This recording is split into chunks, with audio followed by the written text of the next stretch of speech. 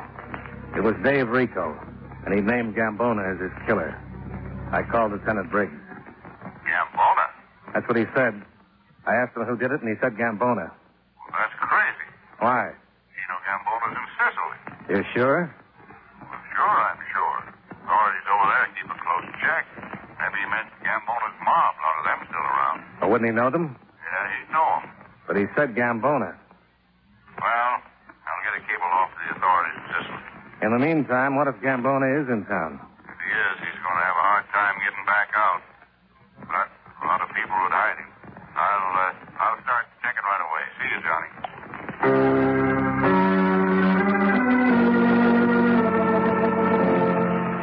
The coroner's deputy arrived, followed by the lab boys, and I went back down to the precinct. Briggs made his report to the chief, and a cable was sent to the proper authorities in Sicily. For the next few hours, we went through the mugs and picked out all of Gambona's former associates that were still in town.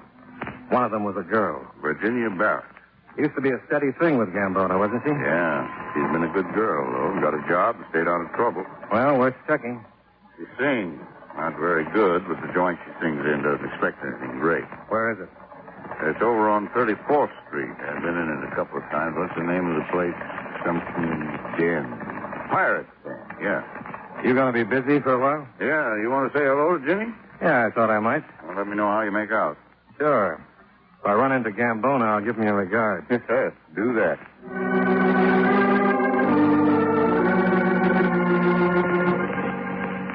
Expense account item 5. $1.75 for still another cab from the precinct to East 34th Street in the Pirate's Den. It was a small place set down below the level of the sidewalk and filled with enough smoke to keep the walls from falling in.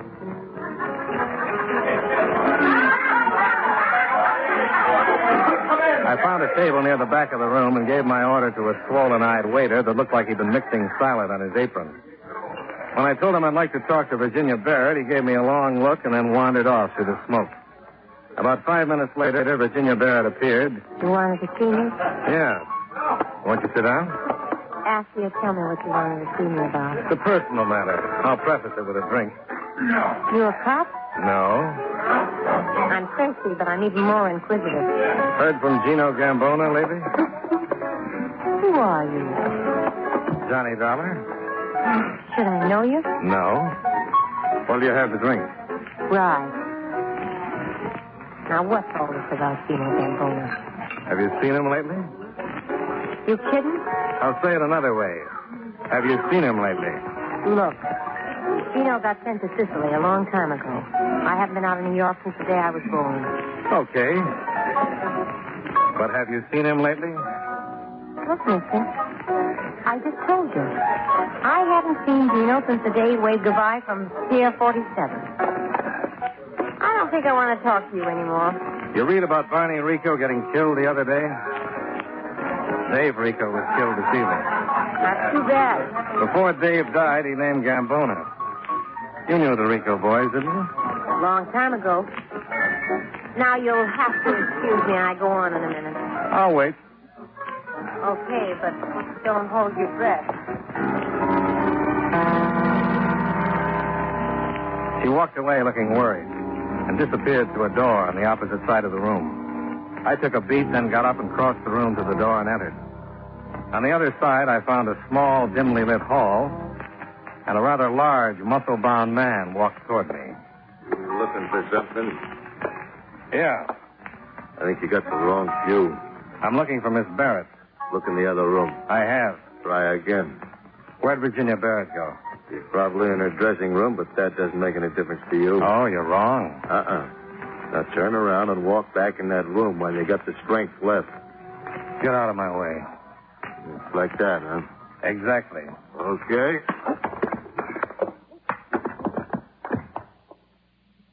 Friend, if anyone offers you a job as a bouncer, forget it.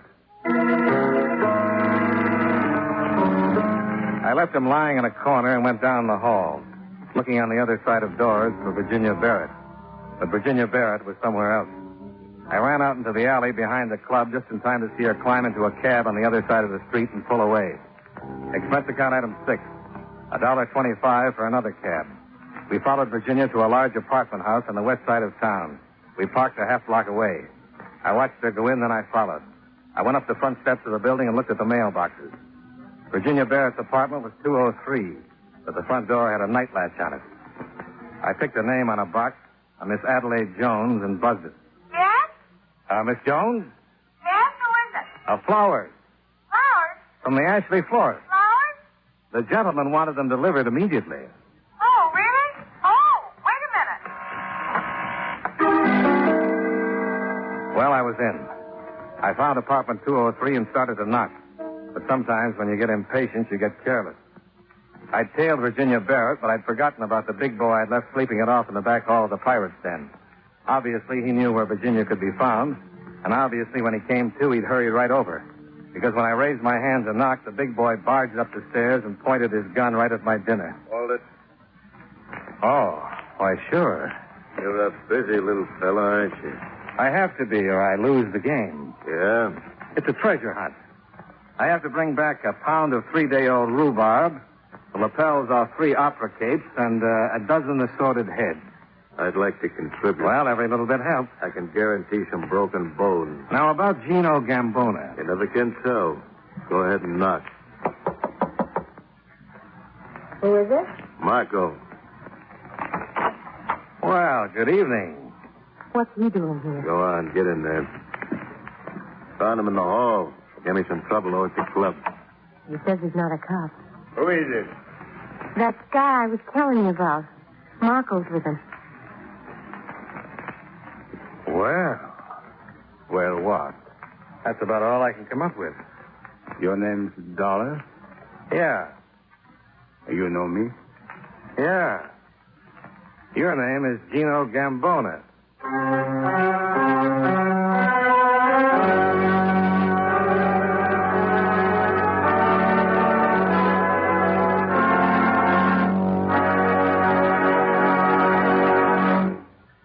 Did you ever stop to realize that 4 American coins show us the importance of elections? The first one is the Washington Quarter. It was George Washington who reminded us that on the unity of our government depends our independence, our peace at home and abroad, our safety, prosperity, and our freedom. The second coin is the Jefferson nickel. It was Thomas Jefferson who said, "No government can continue good but under the control of the people." The third coin is a penny, bearing the likeness of Abraham Lincoln, who said, "Among free men, there can be no successful appeal from the ballot to the bullet." And finally, the Roosevelt dime reminds us of something Franklin D. Roosevelt once said. Every man and every woman in this nation, regardless of party, who have the right to register and to vote, and the opportunity to register and to vote, have also the sacred obligation to register and to vote. These 4 Americans, by recognizing the importance of elections, added another page to your political history.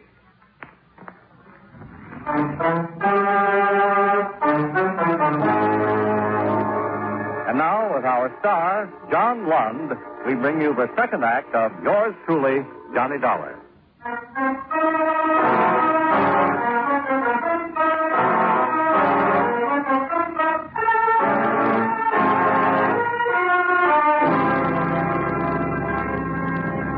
Gino Gambona stood in the middle of the room looking at me with a nasty smile, as though he'd just come up with a particularly funny way to kill me. Gino Gambona, one-time lord of the underworld. By all rights, he should have been in Sicily, where the United States government had sent him for the rest of his life. But there he was. And there I was, wishing he wasn't. The big man Virginia Barrett had called Marco shoved his gun in my spine and prodded me over to an uncomfortable chair. Gambona held the nasty smile and walked slowly over to me. Who are you? Johnny Dollar. The name don't mean nothing. Who are you? I'm a special investigator for an insurance company. We hold a policy on the late Barney Rico. Mm-hmm. His beneficiary was his brother. I don't know who insured him. Looks like your company don't have to pay off to nobody. Looks that way, doesn't it? Tell me, Johnny Dollar, how much insurance you got? Just a small policy. I'm expendable. I'm glad. Dave Rico named you before he died. Oh, really? Well, were you the guy pounding on the front door of his shop? What did you kill Dave for? I thought you just wanted Barney. Well, Dave's last name was Rico. But now, about you, Dollar. What am I going to do about you? Well, I could make a few suggestions, but I don't think you'd go for them. No. I don't think so. Whatever it is, boss, let me, You got pushed around a little, eh, Marco? I'll make up for it. You know, Dollar, it ain't like the old days. Marco was one of my boys in the old days. On his toes then. You couldn't have pushed him around then. Did you come all the way back here just to kill Barney Rico? No. Of course not. I had something to get. And I couldn't trust nobody to get it for me.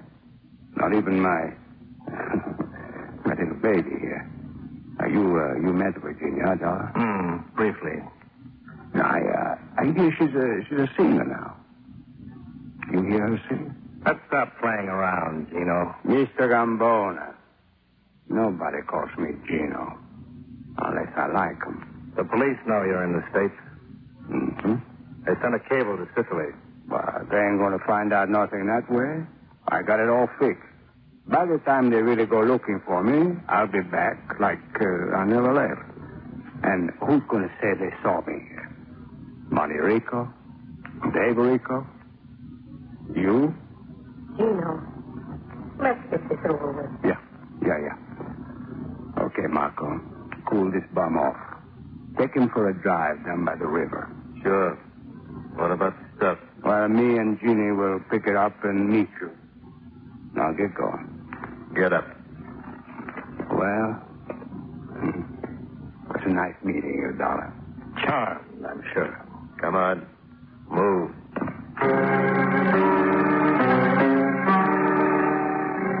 Marco followed me out of the room, and we started down the stairs. Suddenly, on the upper landing, the most beautiful distraction I'd ever seen shouted... Hey, you! And Marco turned his head for just a second. Oh, my goodness! Thanks. He had a gun. Yeah, he sure did. Gosh, I don't know what's going on here. I thought for a minute he had some flowers for me. Someone called from downstairs and said he had some flowers for me. You seen anyone with some flowers? No, honey, but I'm personally going to buy you a whole acre of orchids. I went back to Virginia Barrett's apartment, but Gino and Virginia had left a few steps ahead of me. I looked out of the window and saw a car pull away. Then I picked up the phone and called Lieutenant Briggs. Marco came, too, on the way to the precinct. And after we arrived, Briggs booked him and took him downstairs to the interrogation room. Where were you supposed to meet Gambona? How was it? What was the stuff he was going to pick up? You tell me. 2 men have been killed, Marco. Not that I know of. You were supposed to meet Gambona. Was I? He said so. I must not have heard him. I'm going to put 2 men on you every 2 hours. We won't get tired, but you're going to be miserable. I know the route.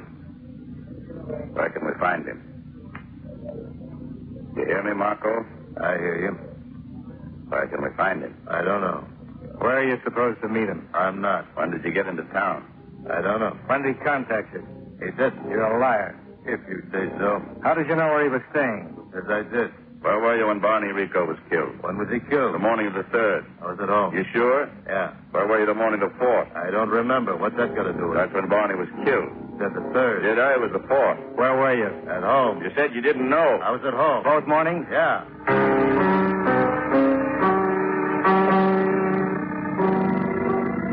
Cigarette? Yeah, thanks. Marco? Yeah. Know anyone who can prove you were home the morning of the 4th? No. Where were you this evening? When this evening? All evening. From about 5 o'clock on. At the cafe. What do you do there? Look, what is all this? I don't know anything about the Rico killing. Somebody does. If we don't get Gambona, I'm going to have someone for these killings. No, was it me? Then give us an alibi. I told you. Did anyone see you? No, I told you it was at my place. You said you were at the club. That was this evening. What about the morning of the 3rd? You said the 4th. I said the 3rd. At home. And the 4th. Yeah. At first you said you didn't know. Now, wait a minute. Lay off. What do you want to know? where we can pick up Gambona. Give me a cigarette.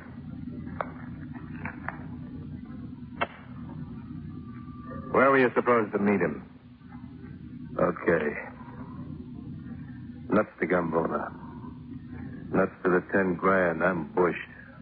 I can't think anymore. What 10 grand? 10 grand Gambona promised me for helping him get in and out of the States. Where's he going to get 10 grand? He's at a stash somewhere. Where? I don't know. To help him. Even Virginia didn't know. Is she going with him? Yeah. Dino said he'd come back and get Virginia and the dough. He must have a bundle hidden somewhere. When's Gambona leaving? I don't know. Don't lie to me. You said you were getting paid to get him in and out of the country. That's right, but I haven't made arrangements to get him out yet. You're going to meet them. Where? Grand Central, by the Oyster Bar, 11:30. Now can I relax, get some rest?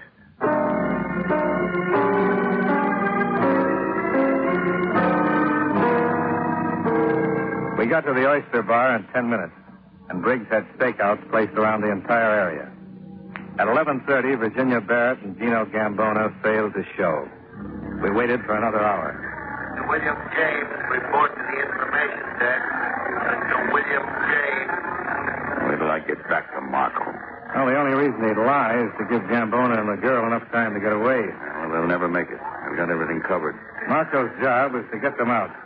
If he thinks they've got a chance to make it, he must have already made the arrangements. Yeah, but what kind? Well, we can forget about planes. Take a pretty big ship to go that far. What about some obscure boat? Yeah, that could be it. Big payoff to the captain. Look, we can figure Gambona got here within the last week. He couldn't afford to be gone too long from Sicily. He told me he's got it fixed that nobody will miss him, but he couldn't be gone too long. Take him 2 weeks both ways by boat. Yeah. He must have planned it to arrive here, get the money and his girl, take care of the Ricos, and get out fast. Let's check the boats that arrived from Italy and Sicily in the last 2 or 3 days and see if one of them is sailing tonight. Right.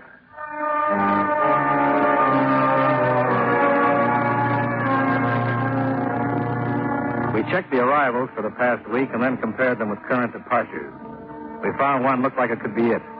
An independent steamer, the Atlantic Star, had arrived from Sicily the morning of the 3rd, the day before Barney Rico had met his death, and was due to sail from Pier 16 at 1 o'clock in the morning, bound for the Mediterranean.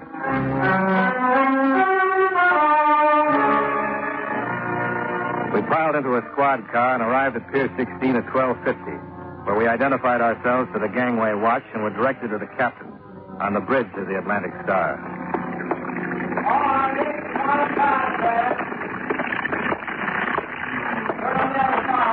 Hey, what are you two guys Captain. doing? Yeah, what do you want? Police, you're under arrest.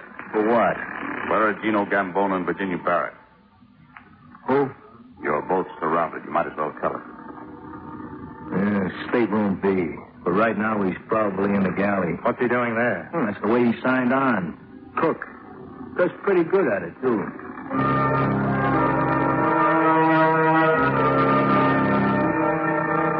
We took the captain down on deck, and Briggs waved one of his men aboard. The captain was taken off quietly, and Briggs and I moved on to Stateroom B.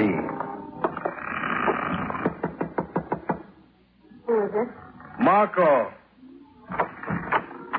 Are you sure? Ow! Let go of me! Take your hands off me! Now, calm down, Jenny. One yell out of you, and I'll fix it so you don't get to sing with the prison band. Virginia Barrett went off just as quietly as the captain, and the boat was cleared except for anyone who still might be in the galley. Briggs waited outside the galley door, and I went in, with my hand on the .38 in my pocket. I spotted Gambona behind a long table stacked with pots and pans. He looked up as I moved in on him. Hey, what time is this tub supposed to put out? It's up to... Hello, Gino. Why, you... Sometimes I'm so smart it gets hysterical. There I was, face to face with Gino Gambona, ready to take him single-handed, right where I wanted him. And the next minute I was buried under a pile of pots and pans. Gino drew his gun, made a dash for the passageway. And that was as far as he got.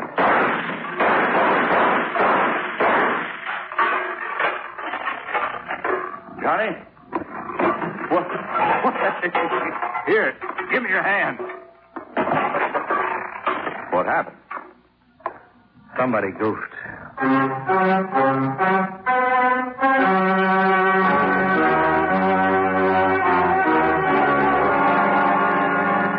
Gambona was dead.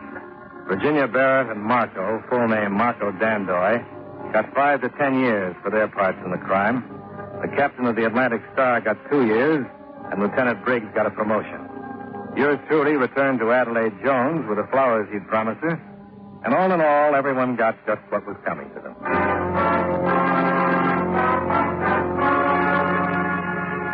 Expense account item 7, $52.88 hotel bill. Item 8, $24.56, train fare and incidentals back to Hartford. Expense account total, $112.07. Yours truly, Johnny Dollar.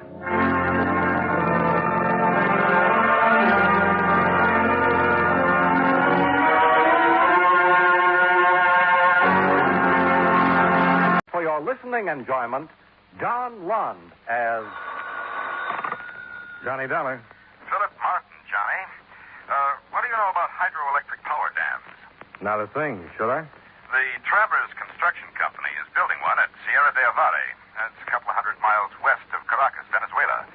Thought you might like to run down there and take a look at it. Well, that's very thoughtful of you, but no thanks.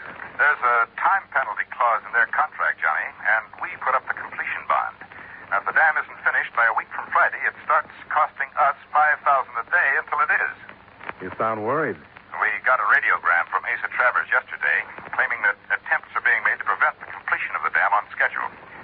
Last night, Travers got himself involved in a premature dynamite explosion. Did it kill him? No, that was accomplished by 2 .38 caliber slugs they found in him afterwards. I wonder if coffee's any cheaper in Venezuela.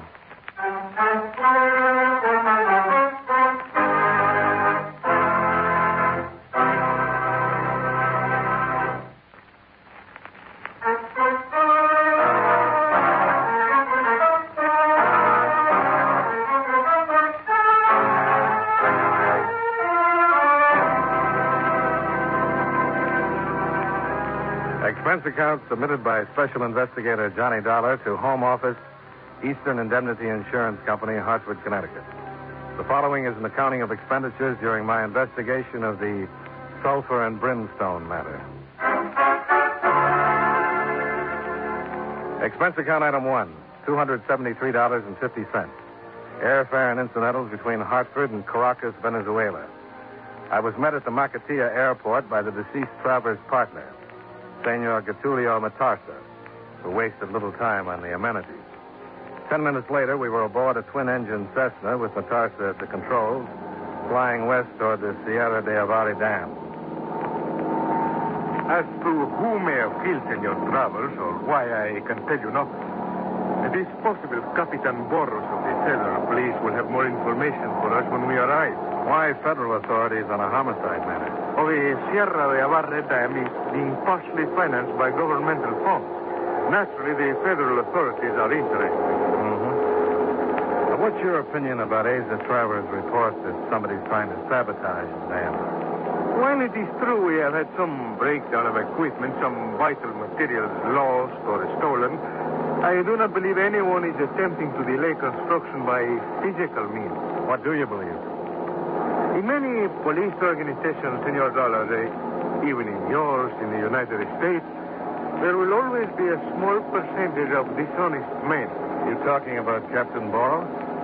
On a project such as the Sierra de Avare Dam, too diligent police investigations could cause disastrous work stoppages.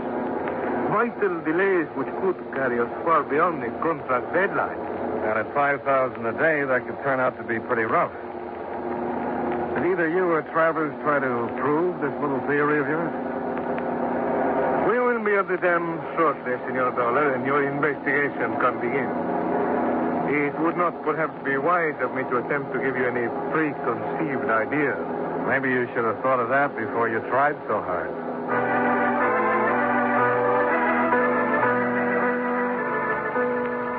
Some 20 minutes later, Matarsa put the plane down on a bare earth field in the midst of a jumble of giant steam shovels, earth movers, and bulldozers. Overlooking it all was the great bulk of the Sierra de Avare Dam. Matarsa made some excuse about having to check on a turbine installation, so I made my way alone to the shack which was construction headquarters of the project.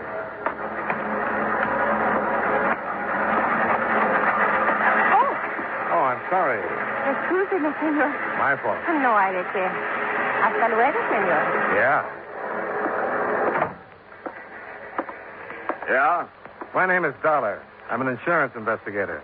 I'm looking for Captain Boros. Insurance investigator. That's all we need out here now.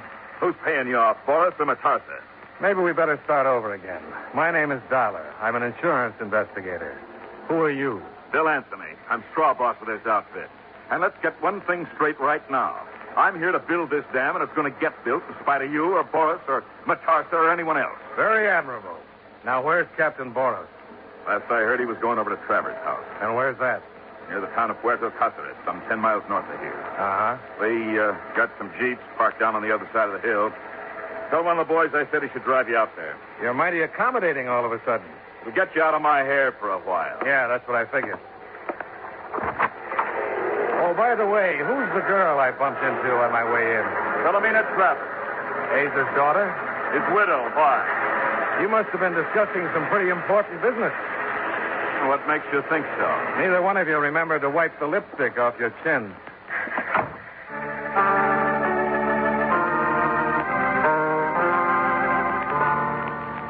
There were a few questions I wanted to put to Matarsa regarding Bill Anthony and Asa Travers' comely young widow, Philomena, but I didn't see him around. So I made my way to the motor pool and got myself transportation and a guide to take me to Asa Travers' home. It is true, then, that the Senor Norteamericano has come here on the sad matter of Senor Travers' death? Well, the word's gotten around pretty fast, hasn't it, Pedro? Well, when one has lived in the Sierra Roja as long as has Pedro de la Cuesta, anything strange or different becomes quickly known. Well, then maybe Pedro de la Cuesta knows something about why Senor Travers was killed. I know only that when men make an evil thing, Senor, it will bring evil. You're talking about the building of the dam? Si, Senor. Why should that be an evil thing? It is not right for men to change the things which are natural to the earth, Senor. To force the flowing waters of a river backward upon themselves. This is not a good thing, Senor. You talk like a plantation owner, Pedro. No, Senor. My father was but a poor farmer who worked hard that I might go to the school of the workers here. But Pedro knows it is not a good thing what is being done here today. The evil that man creates will destroy him, as it has already done to Senor Travers. And there will be more it will destroy, Senor. Many, many more. Now, that's a happy thought.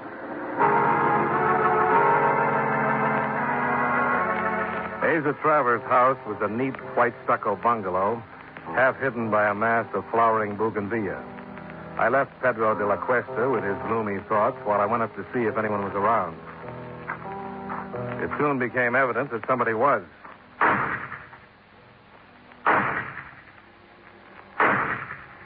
The shots came from a low barn-like building at the rear of the property, and I wasted no time getting over there to see if Pedro's prophecy had already been fulfilled. Buenas tardes, senor. So we meet again, huh? Yeah. But you look so startled, senor. Almost as though you had expected to find a body in here. Well, I hadn't expected to find a shooting gallery, Senora Travers. Asa had it built for my amusement. I have always found firearms fascinating ever since I was a little girl. And there is little else with which one may amuse oneself out here in this wilderness. I have become quite proficient at it.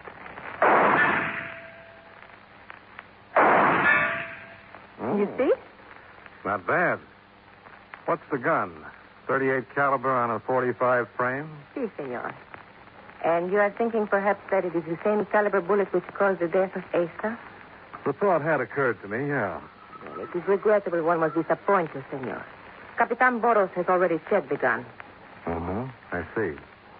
Where is the good captain? Oh, he left perhaps 20 minutes ago. We didn't pass him on the road. Are you always so suspicious of other person's statements, Senor Dollar? Let's say I'm curious. And you find something to be curious about concerning me? Oh, a number of things. Oh? Well, I haven't told you who I am or why I'm here, but you seem to know. But of course, senor. Bill Anthony has called me on the telephone and so informed me. And you don't seem particularly grief-stricken over the death of your husband. I have a philosophy of life, senor. It is always to look forward, never back. It is only the future one may possibly control, never the past. Sometimes the past has a nasty habit of affecting one's future. Only if one has been guilty of some crime. And you haven't? Would you believe me if I said no? Senor Dollar. Senor Dollar. In here, Matarsa. Senor. Senor, you must return with me to the dam at once. Why? What's up? It is that Capitan Borros. He has just ordered an immediate stoppage of all work on the dam.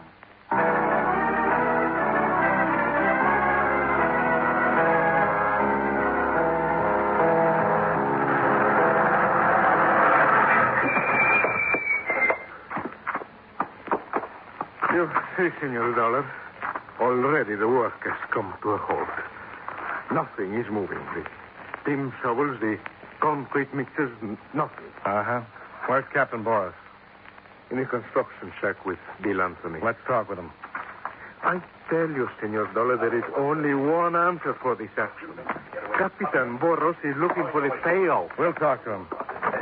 I'm about ready to shoot. Well, it's about time you got here, Dollar. Maybe you can talk some sense into this bull-headed jackass who calls himself Captain of Police. I have listened to enough of this kind of talk, Senor Anthony. I'm willing to talk sensibly and calmly with anyone. But violent words or actions will not sway me in the least. Well, that makes sense, Captain.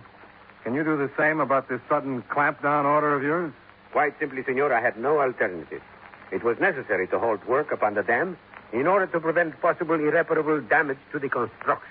What kind of nonsense is that, Capitan? It is a statement of fact, Senor Metarsa. I discovered this afternoon that Senor Anthony was about to dynamite a passageway for the new riverbed. He was employing an excessive amount of dynamite that would bring the hillside down upon the cut that has already been made. You're lying in your teeth, Boris. I am no engineer, Senor Anthony. But when the specifications call for 25 cases of dynamite, and I find 50 such cases are being employed, drastic action of some kind is certainly called for. How about that, Anthony? He's off his rocker, Dollar. I issued the specifications for the job. 25 cases were called for. And only 25 cases were taken out of the powder house. Seems to be a little difference of opinion, Captain. Suppose we go down and take a look at those dynamite charges. If you wish, Senor. But I can assure you, you will be able to learn nothing that will alter my decision until I get to the bottom. Dynamite! The charges we set to blast the new riverbed. Somebody touched them off.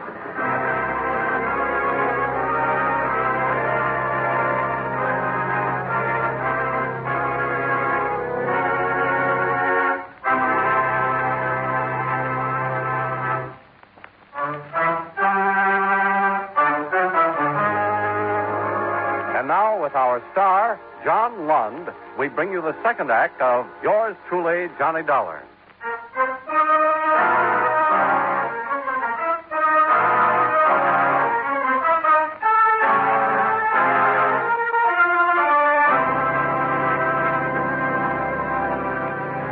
Our subsequent investigation showed that Bill Anthony's specifications for 25 cases of dynamite had cleared through the powder house just that way. And the explosive experts there said that only an amount greatly in excess of that could have caused the damage that had been done. And we discovered that the blast had been touched off by a crude homemade sparking contraption we found in the brush on one of the nearby hills.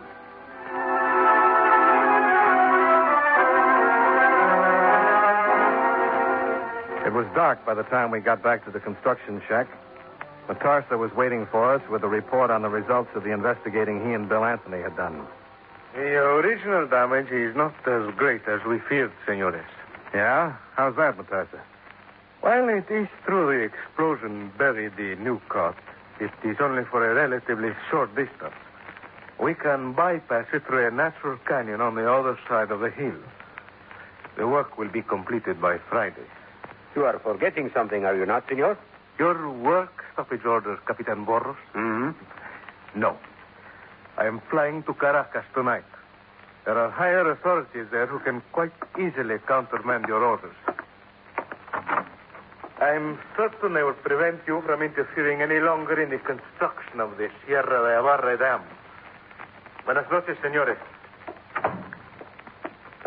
Looks like he's calling your hand, Captain. See. And I have no doubt he will succeed, senor. There are those in Caracas who, for a handful of silver, will sell practically anything, including their souls. You know, Matarsa has the same idea about you.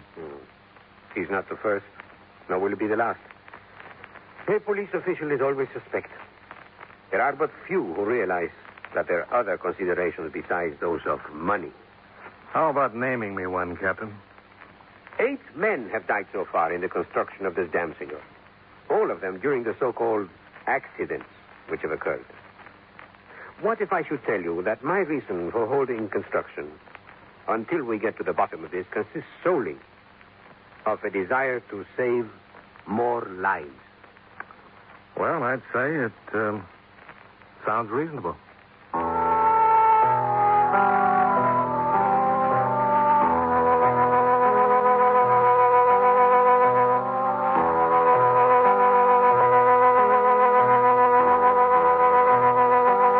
On a construction project like the Sierra de Avari Dam, there's not much to do at night except eat and sleep. In the mess hall, I was served up a beautiful thing called cazuela. I was seriously considering presenting my compliments to the chef when I was called to the phone in Bill Anthony's office. I trust I did not interrupt anything too important, Senor Dollar, but I am about to leave this dreary wilderness for the much more pleasant surroundings to be found in Caracas. Getting tired of target practice? Oh, I'm tired of many things, Senor. Tired and bored. So perhaps when you're finished with your business there, you would care to look me up in Caracas. I will be at the Gran Palacio. That's not what you called me about. Not everything, perhaps. What's the rest of it? Well, after you left, I happened to recall what my dear husband Asa once said to me concerning the dam and the accidents which had been occurring there. What was it? He said, strange how the works of the devil always carry the odor of sulfur and brimstone with them. What else did he say? Well, it is all, Senor. Pretty cryptic, isn't it? It means nothing to you? Should it? Would it help any if I were to tell you that very close to where the dynamite explosion occurred this afternoon, there's an old abandoned sulfur mine? It might.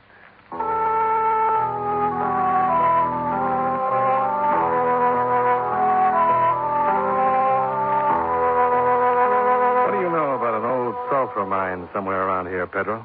I know that there is one, senor, but it has not been worked. There has been no one near it for many years.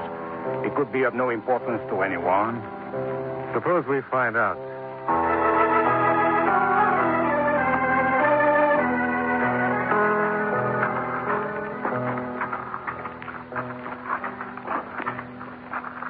There is evil in here, senor. Much evil. What is it this senor hopes to discover here? I'm not sure, Pedro. Senor? Up ahead there. What's your guess? Those wooden boxes? How would I know? You've been working on a construction job, Pedro. Take a closer look. It is the explosive, senor. The boxes of dynamite. Yeah. Some empty, some full.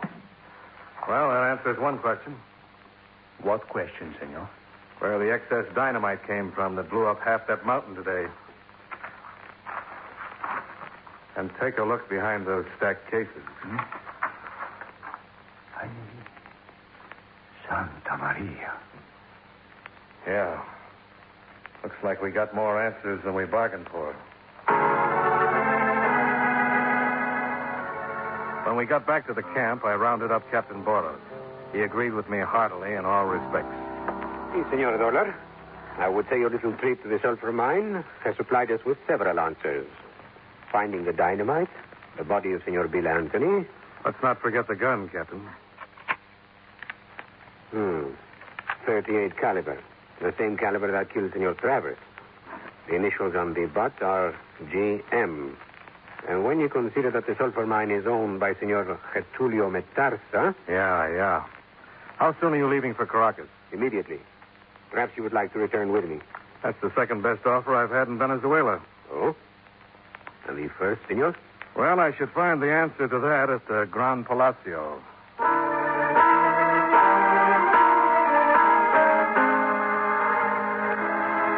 An hour and a half later, I checked into the Gran Palacio. Valet service did a fairly good job of removing the clinging yellow sulfur dust from my clothes, while a hot shower did the same for my skin. But nothing could help the chemical reaction of the sulfur dust that had tarnished the silver coins in my pocket until they were almost black. When I asked for Senora Travers, I was told she would be at the Hippodromo Nacional.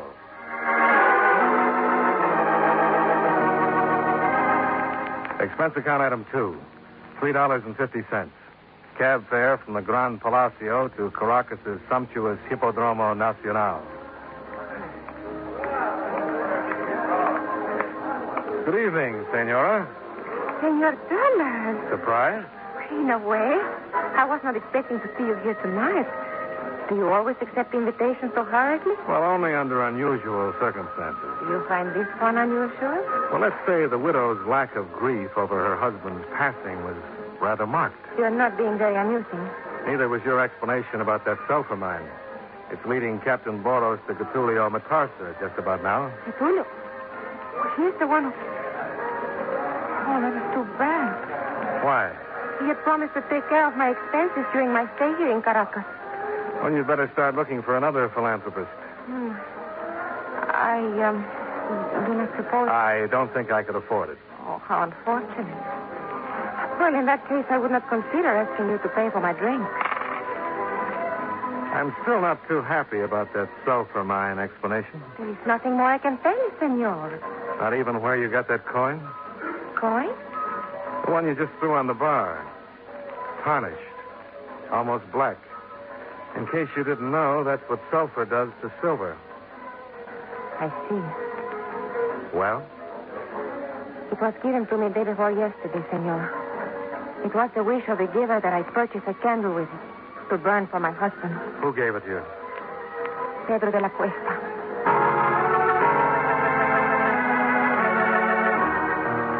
It didn't take long to find Captain Boros or to make the return flight to Sierra de Ovalle. Locating Pedro de la Cuesta was another matter. When we finally made it, dawn was already hitting the hills. Unfortunately, it looked like we were a little too late. Senor Dollar. Yeah, I see him. That box he has with him. Another sparking mechanism. The dynamite must be buried in the hill beside him. Isn't the river on the other side? It is. If he explodes that dynamite, the river will break into a new channel and sweep down upon the dam. Hold it, Boris. There is no other way, senor. Only a bullet can stop him now. He can explode the charge at any time before we reach him. Let me take a crack at it.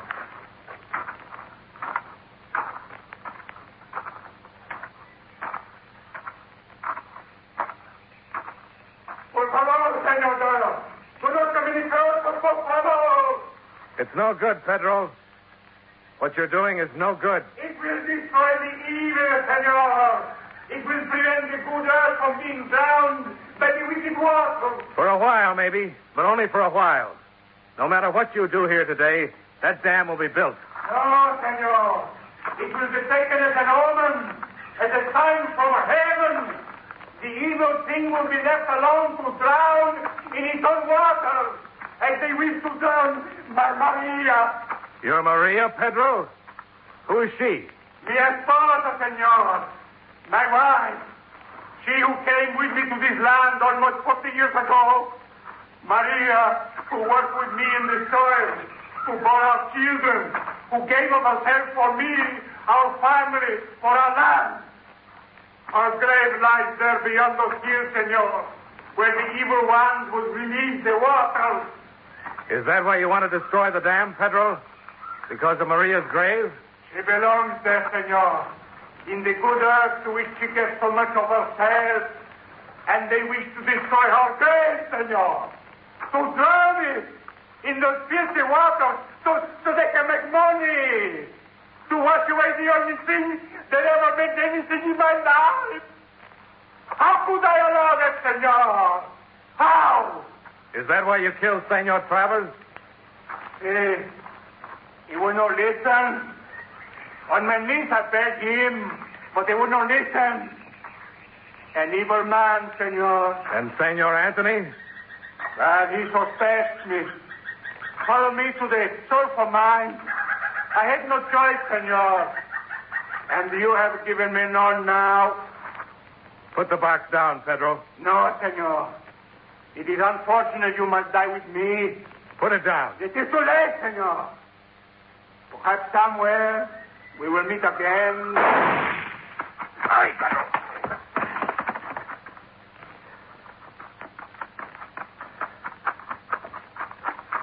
Senor Dollar, you're all right? Yeah. Thanks, Boris. How come you missed him? But it was necessary that I miss. What if I'd hit the box and it caused contact? A most unhappy thought. So was the one I had. What was that, Senor Dollar? The same thing could have happened just now when it hit the ground.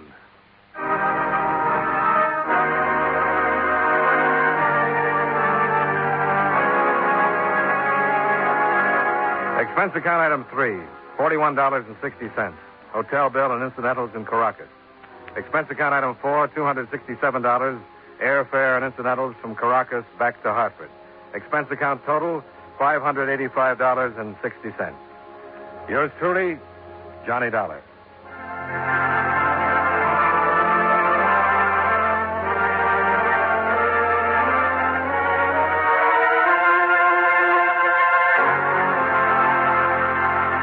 From Hollywood, it's time now for Bob Bailey as Johnny Dollar. Hi. Pat Kelleher, Universal Adjustment Bureau. Good to hear your voice, Patsy. Thought you were transferred to Baltimore. That's where I am. Say, John, can you handle one for me? What kind of one? It's a life and accident policy Eastern Fidelity paid off 5 years ago. A man named John Reardon was the insured party. He died in 1950. Wife was a beneficiary. It's a crazy one. Well, go on. Eastern wants us to look into the matter QT.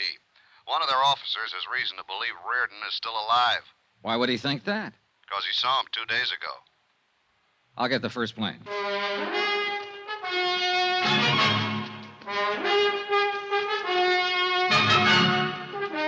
Tonight and every weekday night, Bob Bailey in the transcribed adventures of the man with the action-packed expense account, America's fabulous freelance insurance investigator. Yours truly, Johnny Dollar.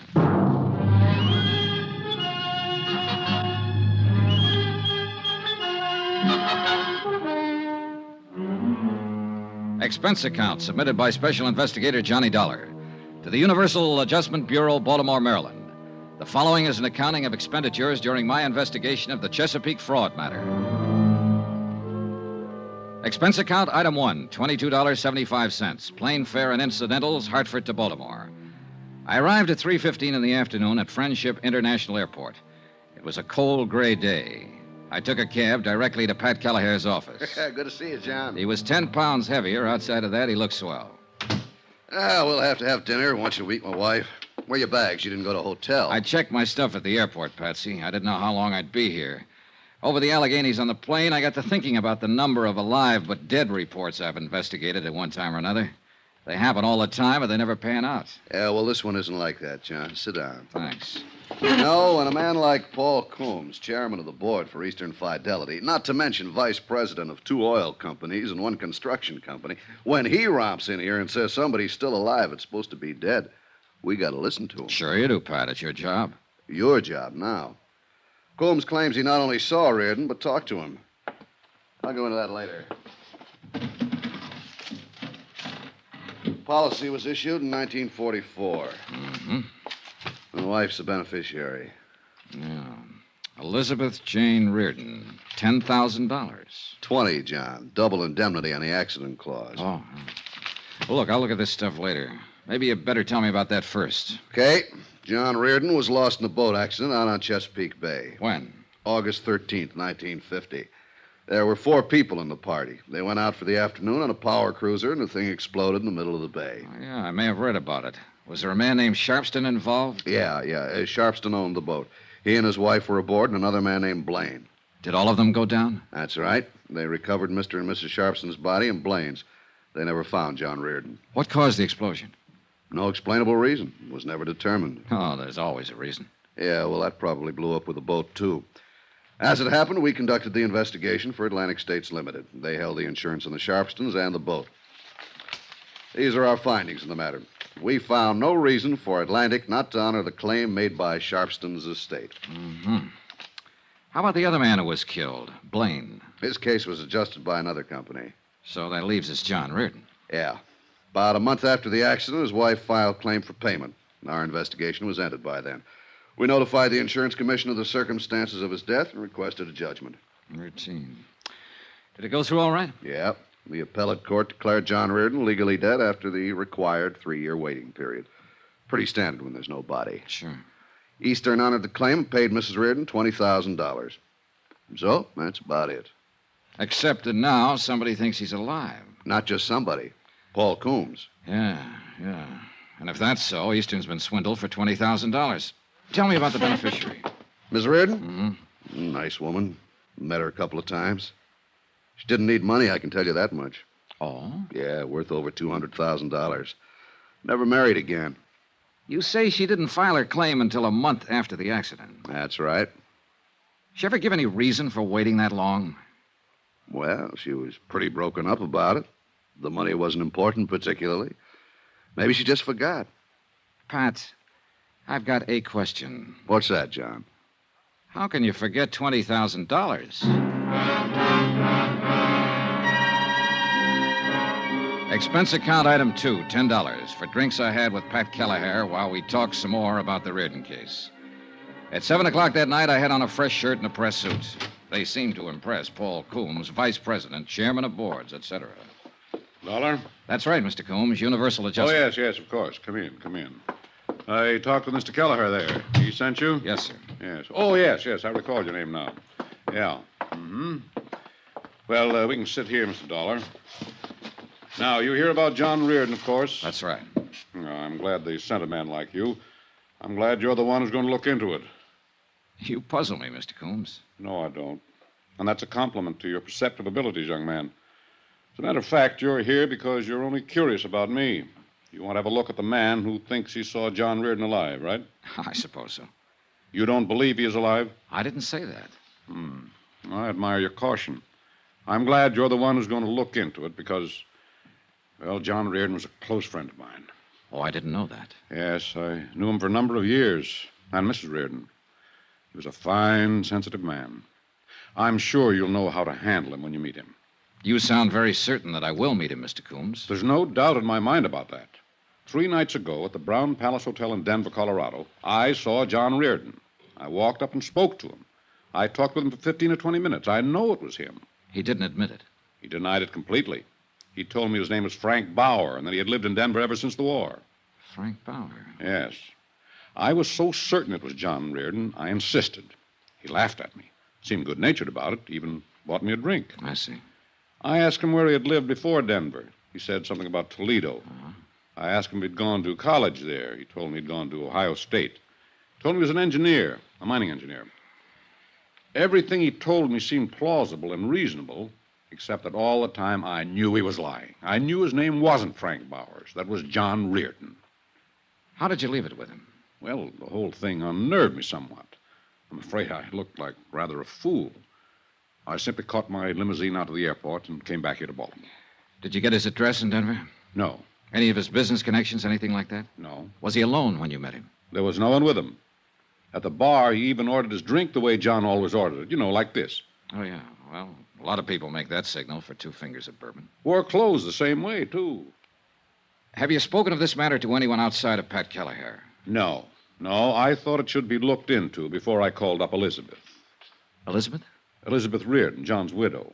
Oh, yes. It'll do no good bothering her just now. I'm afraid she'll have to be bothered. Why? Can't you investigate the information I've given you without upsetting everyone? With this kind of information, somebody's bound to get upset. Look, don't put restrictions on me, Mr. Coombs, or we won't get anywhere. You say John Reardon was a close friend of yours. Yes.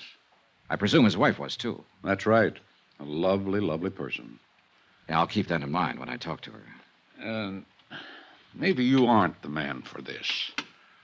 You can get somebody else, Mr. Coombs. No. It's just that I suddenly had a strange feeling about it all. Depressing. If John Reardon is alive, and you seem to be certain of it, then I understand your feeling. How's that? Your friend's party to a $20,000 fraud, not to mention his wife. Possibly he's not as sensitive and she's not as lovely as you thought.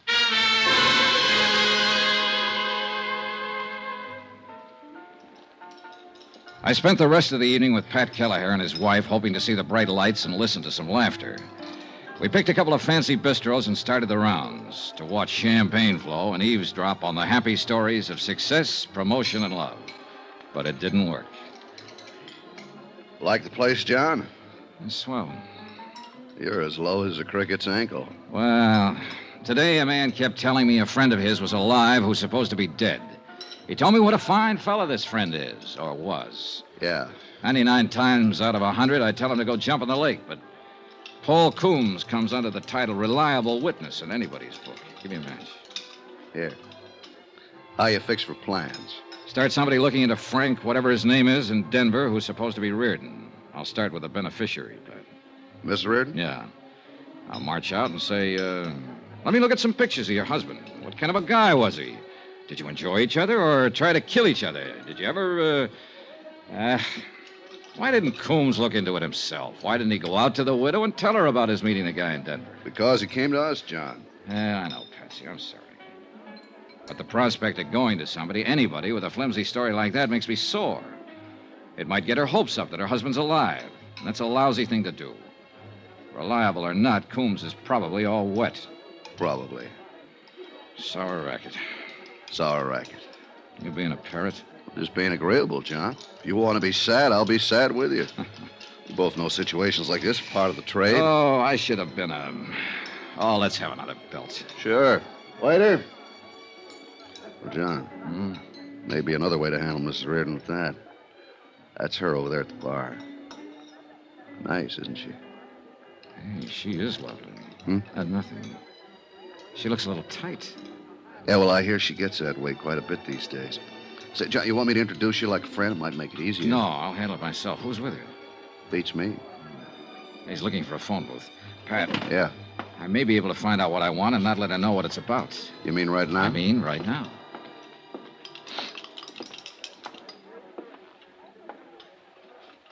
Hello. You're Elizabeth Reardon, aren't you? Why, yes. Oh, probably you don't remember me. My name's Johnny Dollar. We met some time ago. I'm afraid I don't remember, Mr. Dollar. I'm in the insurance business. Don't remember? Well, where was it we met? No, I can't remember. May I sit down? Well, I'm expecting someone who'll be back in a minute. Yes. Would you care for a drink? I have this one, thank you. Oh. How's John these days? John? Your husband, Mrs. Reardon. His name is John, isn't it? My husband's been dead nearly 5 years. Oh, I'm sorry to hear that. I mean, it must be... Well, this is very awkward. That's all right. 5 years. I could have sworn it was just 3 years ago I met you and John. In Denver. It couldn't have been. We were never there. Oh, well, pardon me. I sit here making bad conversation with you, and it's very apparent you're distressed. Look, I'm very sorry I upset you. Is there anything I could do? No. No, Mr. Dollar, you didn't upset me. You look like a very nice person. How long are you going to be in Baltimore? A few more days. Perhaps you'll come out to the house for a drink before you go back. Say tomorrow? Oh, I'd like that, Mrs. Reardon. You can call me. I'm in the book. Mrs. John Reardon? Yes. I will. Again, I'm sorry that I brought Do up... me a favor, Mr. Dollar. When you come to my house for a drink, call me Elizabeth. And please, don't mention my husband's name. I'd appreciate it very much if I never heard it again.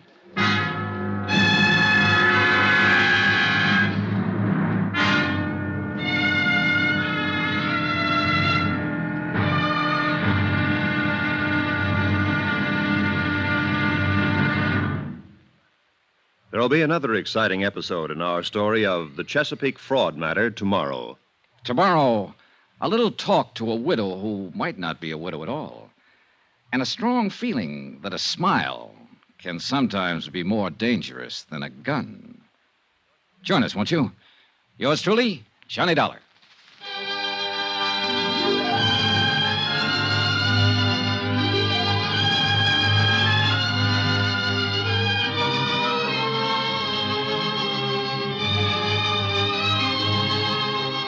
Yours truly, Johnny Dollar, starring Bob Bailey, is transcribed in Hollywood. Written by John Dawson, it is produced and directed by Jack Johnstone.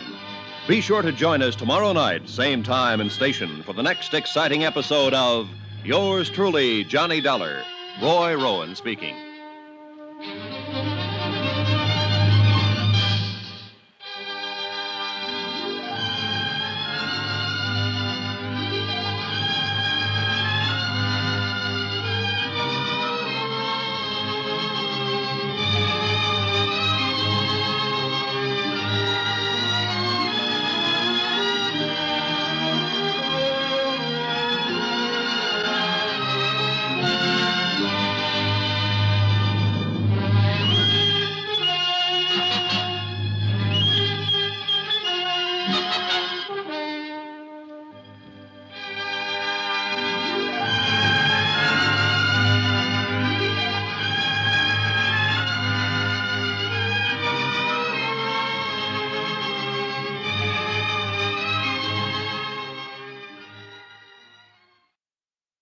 From Hollywood, it's time now for Johnny Dollar. Hi, kiddo. Carter at Universal Adjustment. Jim, how are you? In a rush. I have to catch a plane to Tucson, Arizona. Lucky you. Nice there this time of year. No, listen. One of our brokers out there wrote a $50,000 straight life policy on a man named James Lansing. Lansing dropped dead 2 days ago. Uh-huh. And you'll never guess why. I'll bite. Why? Mr. Lansing starved to death. What? With a 50,000? Honest. He died of malnutrition. Got the coroner's report from Tucson right in my hand. Well, if a man could buy a $50,000 policy, he ought to be able to buy himself a square meal. Yeah. Johnny, Flight 203 leaves at 10:45. You interested? See you at the airport, Jim.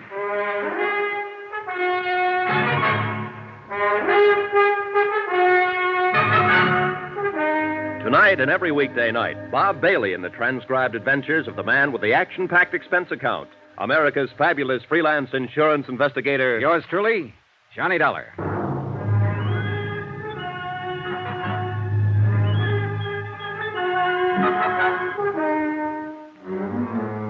Expense account, submitted by Special Investigator Johnny Dollar to the Universal Adjustment Bureau, Home Office, Hartford, Connecticut.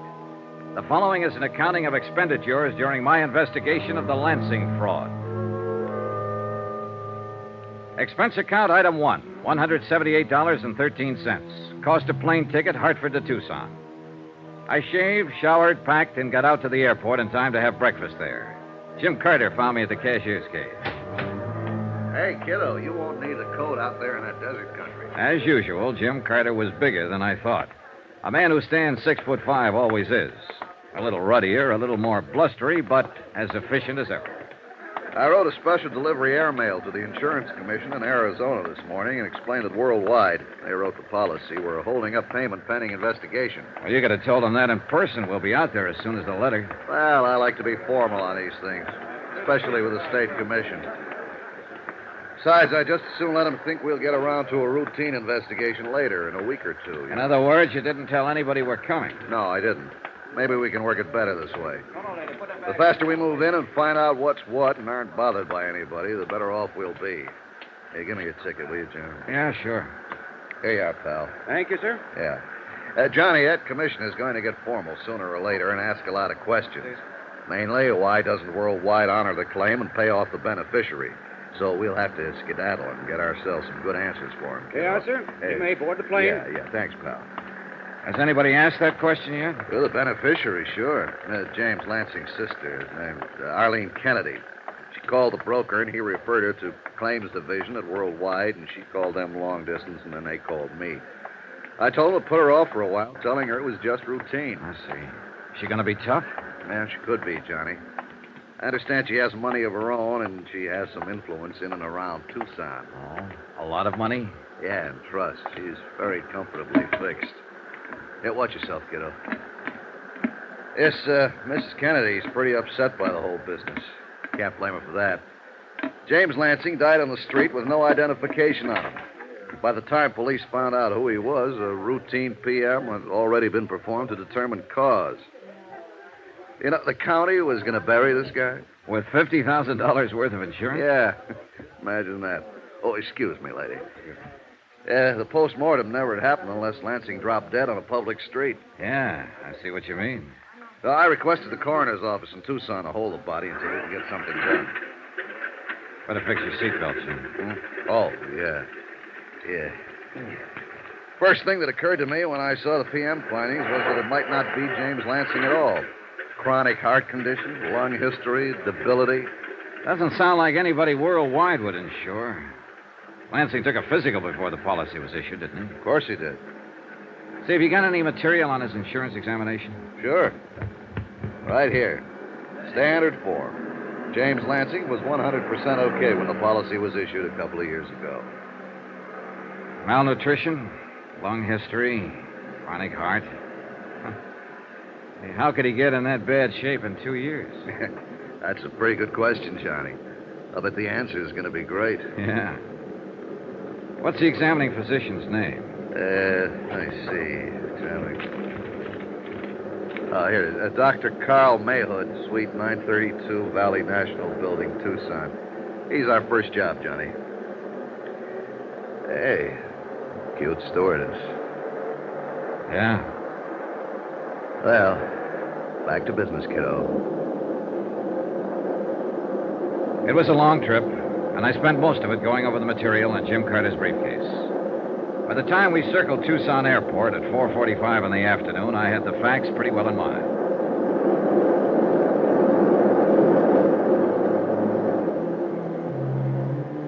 Expense account item 2, $350, cab fare, Tucson Airport to the Pioneer Hotel. Jim Carter and I took adjoining rooms.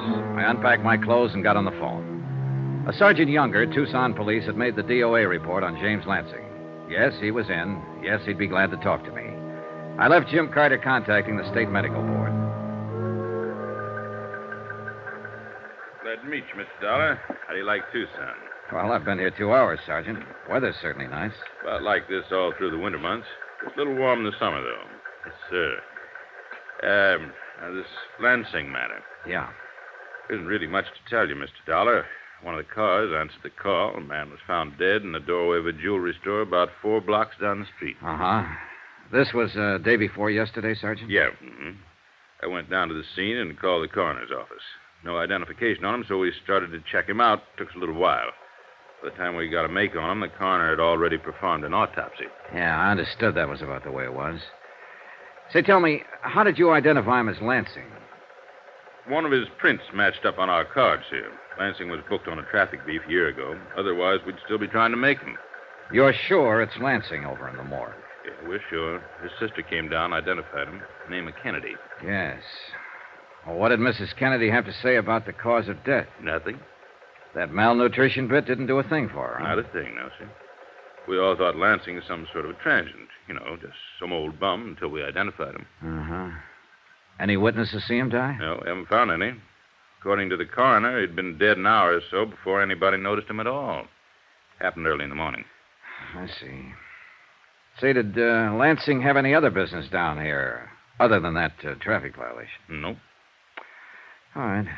Who do I have to see to get into the morgue? Well, I'll phone the coroner for you. Won't be any trouble there. You want to go over now? No, later on, maybe. Dollar. Yeah? Death was from natural causes. There's no doubt about that. Yeah. Then no matter how much you investigate, you people are going to have to pay off. Well, aren't you? Maybe. We just have to be sure of one thing. What's that? That we insured the right man.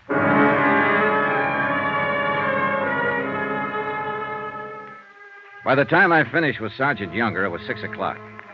I phoned the hotel, and Jim Carter, busy and efficient as always, had already gotten the vital statistics on Dr. Carl Mayhood. Northwestern University Medical School, 1940. Army Medical Corps, 1941 to 45. Dr. Mayhood's license to practice medicine in Arizona was issued in June of 1946. Married, 2 children, income and practice, according to Carter, was average. In person, Dr. Mayhood was a tall, blond man in his late 30s. He looked like he needed a week's rest and a few laughs. Day and night. You have an alarm clock around the house, Mrs. Gartland? Well, use that. Yes. Goodbye. Yes, sir? Dr. Mayhood, my name's Johnny Dollar. I'm from Hartford. I represent the Adjustment Bureau handling a claim for worldwide insurance. Well, what does that mean? I'm an investigator. So? July 14th, 1953, you examined a man I'd like to get some information about. I hope this won't take too long. Was it an insurance examination? Yeah. The man's name was James Lansing. Do you happen to remember him? James Lansing. No, I can't say that I do remember him, Mr. Dollar. What about him? Well, I'd like to show you the standard examination form first. Is this your signature? Is that your signature, Doctor? I suppose so, yes. I don't know. Aren't you sure? Well, how many people are certain of their signatures? It looks like my signature, Mr. Dollar. I can't say for sure if it is or isn't. All right, what about these? Are these notations on the form in your handwriting? I would think so. I don't know. It looks like my handwriting. I can't say. According to this form, you gave Mr. Lansing a complete physical and pronounced him sound. That's my job as a doctor on these insurance examinations. Anything unusual about that? Mr. Lansing died 2 days ago, Doctor. There's nothing unusual about that either. Did they send you all the way from Hartford so I could tell you to go back there and buy a book on heart disease? You can get them anywhere in the country. The simplest kind. Not even a doctor's book. Read it. Know it. And don't take up my valuable time. Now, let me have that. Sure. This patient Lansing was 41 years old. If he had no heart condition when I examined him 2 years ago, and obviously he didn't, according to my findings, it's entirely reasonable to assume that he could have developed heart trouble in a very short while, even the day after I examined him. You people gauge those things in your premiums. Why do you bother me? Are you finished? Huh? I take it you've had yourself a tough day, Doctor, and you don't want to be bothered with anybody. Now, look, I'm not here to bother you. Just from what's on this sheet and what's happened, you're in enough trouble to get yourself involved in a police investigation. I'm here to try to avoid all that, for you as well as me. And please don't lecture me on heart trouble, incidentally. We know the statistics by age, race, color, climate, state, religion, occupation, geographical area, and sex. It so happens we don't have to go into that, Doctor. James Lansing died of malnutrition. I said Lansing died of malnutrition. I'll be doggone. Coroner's report. Look for yourself. Well, he should know. Now, was it possible for you to overlook that condition at the time you examined Lansing? If he'd been suffering from malnutrition in any degree, I would have discovered it and noted it. According to the coroner's findings, James Lansing had been ill several years. The lung and heart condition existed at least 10 years. Can you explain how you were able to pronounce him physically fit, Doctor? No, I can't. Well, how about this, the angina condition? I could have missed that, but it's unlikely with the degree of aggravation noted here on the coroner's report. Have you had much experience reading chest x-rays, Doctor? Of course. The lesions reported by the coroner. If there'd been any lesions on Lansing's chest, I would have reported them. I can't explain that either. Well, now you understand why I'm here. Certainly. I wish I could help you. You can. Just let me see your file copy of the examination and the x-ray you took at that time. I'll have my nurse look them up. I don't keep files over a year old up here. We have a place down in the basement. Okay. I'll have them for you tomorrow. What time tomorrow? As soon as possible. Like to have them first thing, Doctor. You're kind of on me, aren't you? That's right, Doctor. I'm kind of on you.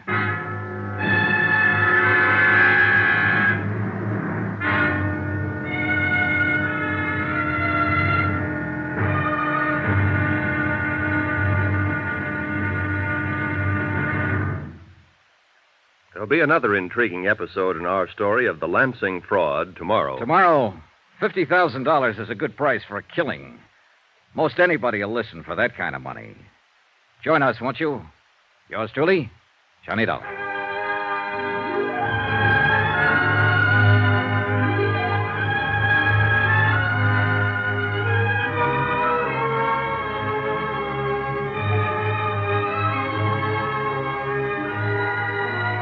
Yours truly, Johnny Dollar, starring Bob Bailey, is transcribed in Hollywood. Written by John Dawson, it is produced and directed by Jack Johnstone.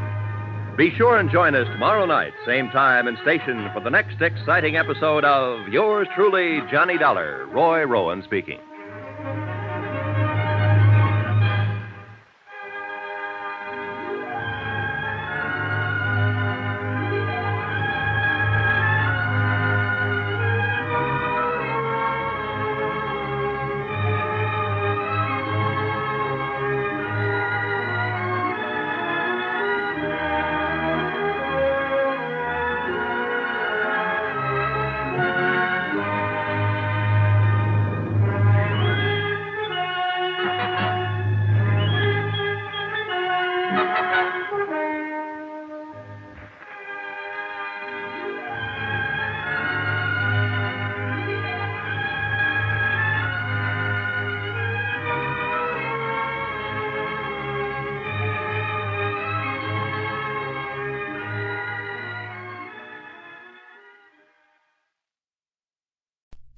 WBBM FM, Chicago.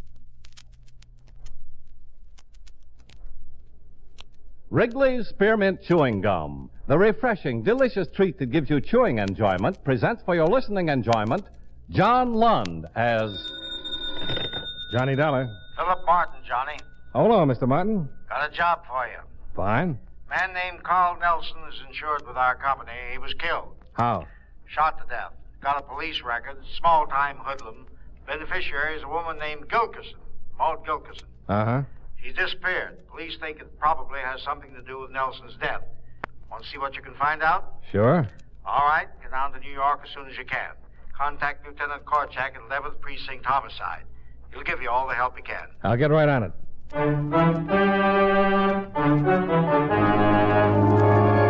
the makers of Wrigley's Spearmint Chewing Gum bring you John Lund in another adventure of the man with the action-packed expense account, America's fabulous freelance insurance investigator. Yours truly, Johnny Dollar.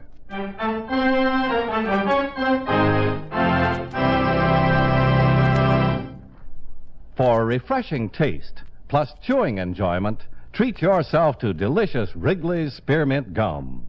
When your mouth and throat feel hot and dry, a stick of Wrigley's Spearmint gives you quick, long-lasting refreshment. The lively, full-bodied spearmint flavor cools your mouth and freshens your taste. The chewing itself helps keep your throat pleasantly moist. Best of all, you can chew and enjoy refreshing Wrigley's Spearmint Gum almost any time and any place. Keep a package handy right in your purse or pocket so you can chew a stick whenever you want it. For refreshing taste plus chewing enjoyment, treat yourself to delicious Wrigley's Spearmint Gum. Millions enjoy it, and you will too.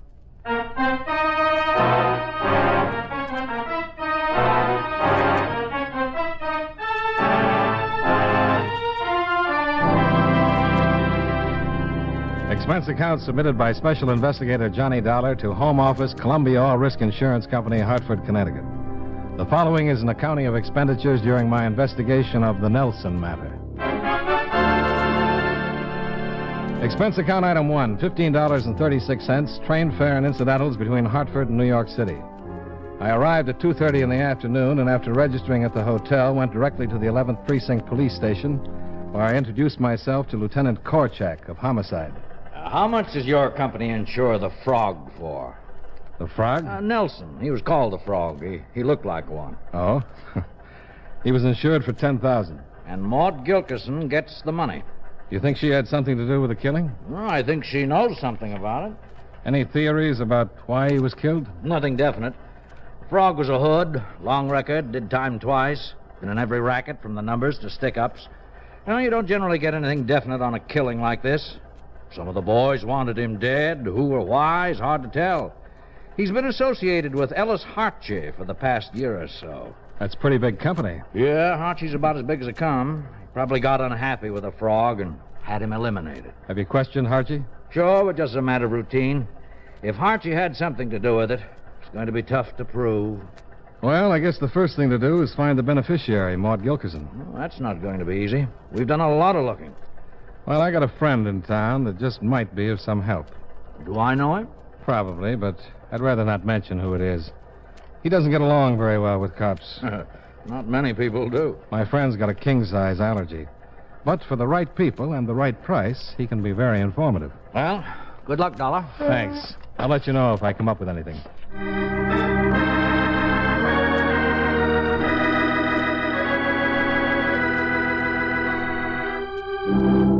Expense account item 2, $2.35 cab fare from the precinct to Skid Row and Het's Hilarity, a saloon that always looked as though it wanted to collapse when the sun hit it too hard. Inside, I found Wilbur Truitt sitting at the almost deserted bar, sipping muscatel through a glass straw.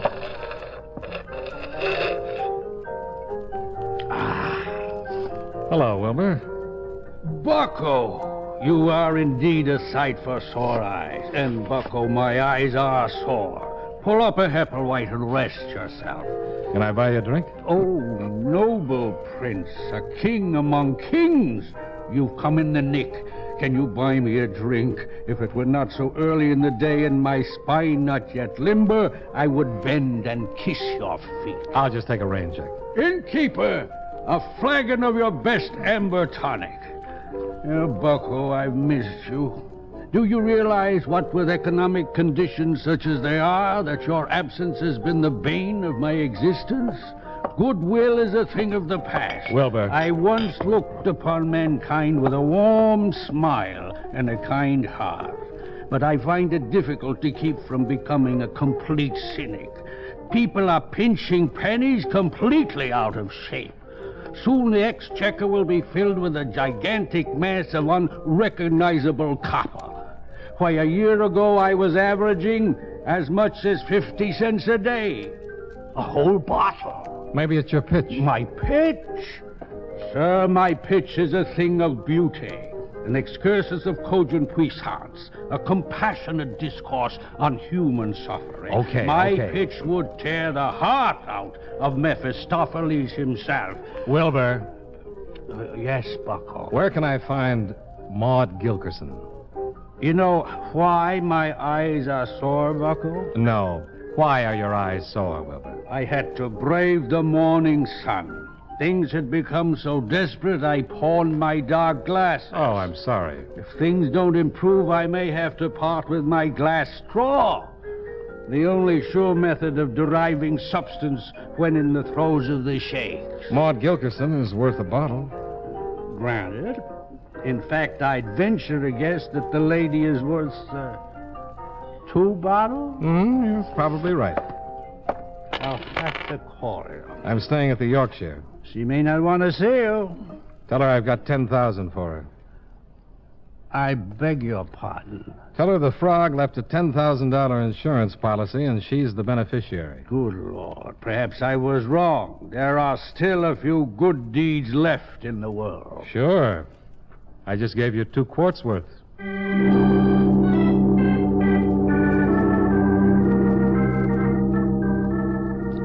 Expense account item 3, $2.60 for a cab back to the hotel, where I went up to my room and smoked a half a dozen cigarettes while I waited for Wilbur Truitt to call.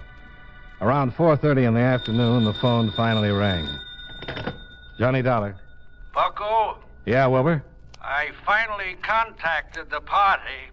She's not happy. Did you tell her about the insurance? The first words out of my mouth. But it seems Mr. Nelson's insurance is not enough to bring color to her cheeks and a smile to her ashen lips. What does she want? Some insurance of her own. What do you mean? She's hiding because her life's in danger. She has no money to leave town. She'll make a deal with you. Go on. Enough money to leave the country. You said town. A logical progression. The town first, then the country. Believe me, Bucko, her plight is worth considering. What'll she give me in exchange for the money? That is her own personal secret, but she told me to tell you it's worth every cent. All right. Go to 107 River Street, the last room at the back of the hall. Tell her Wilbur sent you. Right. Thanks, Wilbur.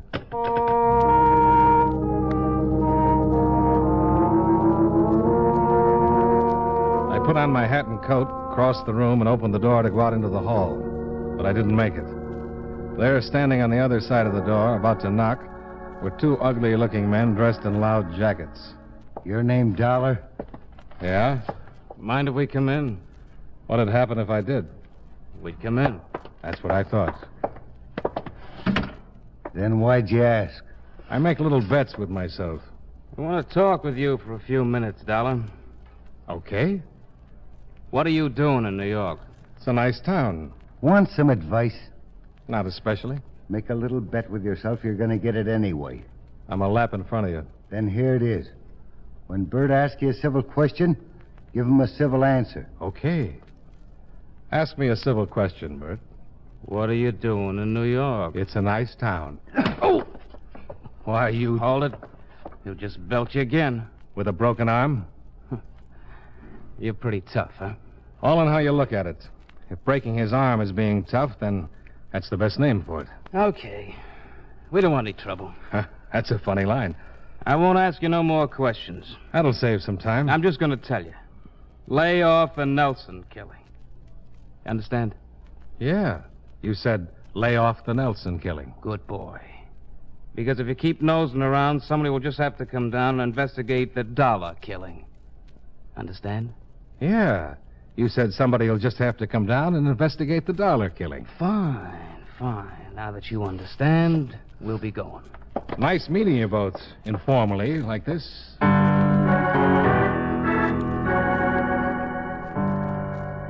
Expense account item 4. $3.25 for another cab that took me down to 107 River Street.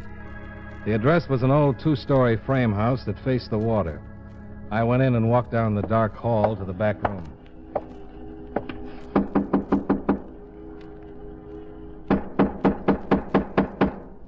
Who is it? Wilbur sent me. What's your name? Dollar.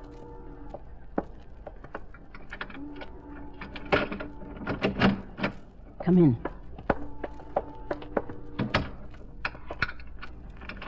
Are you Maud Gilkerson? Yeah. Wilbur said you'd make a deal. That's right.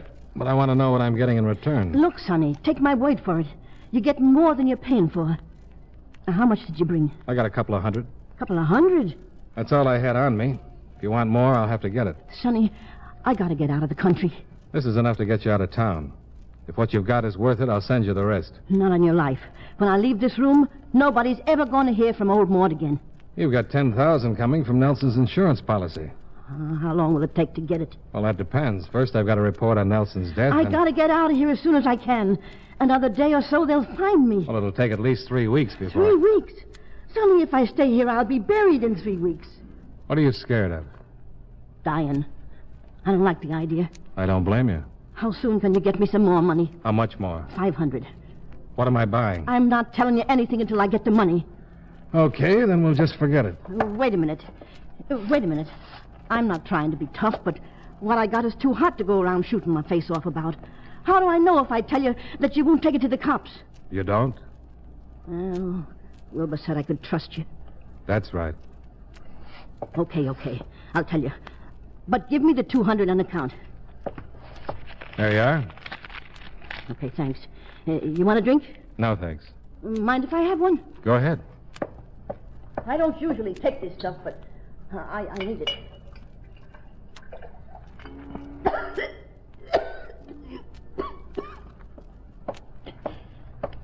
Frog left me 10,000, huh? That's right. Nice guy. Nasty disposition, but he was okay. You didn't know him, huh? No. Well, he's been with the outfit about a year now. The outfit? Boss Harchie. Ellis Harchie. Yeah. The frog done pretty well for himself. Until lately. Yeah, he always worried they'd hit him in the head. He was always planning they shouldn't. You know how it is with small guys like the frog. You never know when something goes wrong and the outfit sends word to hit you in the head. Frog always worried about getting hit in the head. But he was smart. While he was alive. Yeah.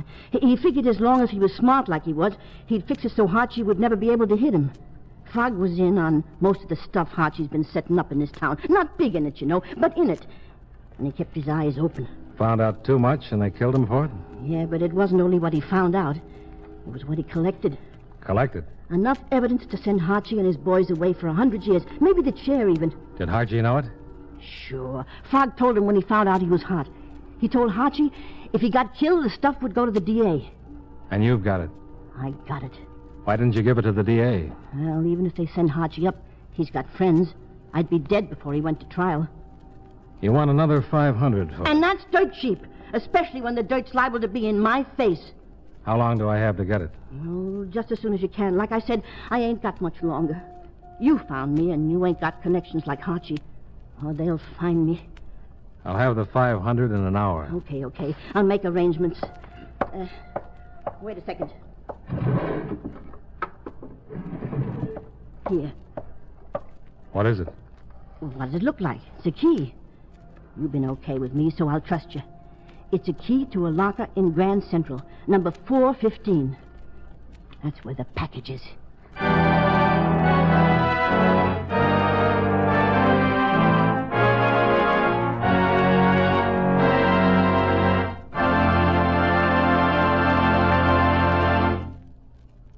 Friends, no matter what kind of work you do, it's a real help to chew delicious Wrigley's Spearmint Gum right while you're working. When you're warm or tired, for instance, the lively, full-bodied spearmint flavor is really refreshing. It helps keep your mouth and throat feeling cool and moist. Chewing on that smooth, good-tasting piece of Wrigley's Spearmint makes the time pass more pleasantly, too. It seems to make your work go smoother and easier. Keep a package or two of Wrigley's Spearmint chewing gum handy all the time. Enjoy chewing Wrigley's Spearmint while you're working and at other times. That's Wrigley's Spearmint chewing gum. Healthful, refreshing, delicious.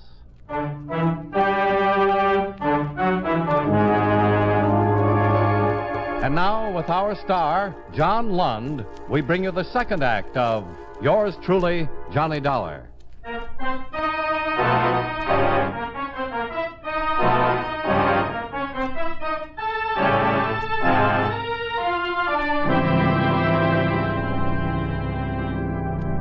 After Maud Gilkerson gave me the key to the locker in Grand Central, I left the old house on River Street and started back for town.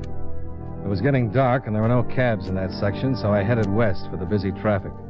I'd only gone about 100 yards when a car pulled away from the curb about a half block behind me. A big black car with the lights off.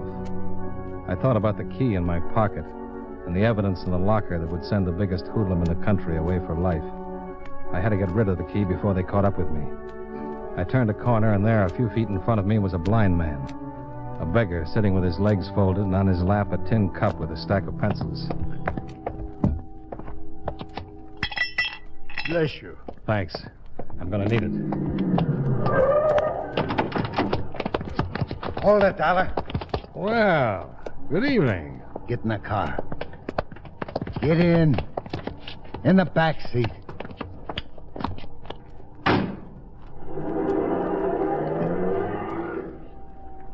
You just don't take advice, do you, Dollar? You didn't say anything about taking a walk. I told you to lay off the Nelson killing. Who says I didn't?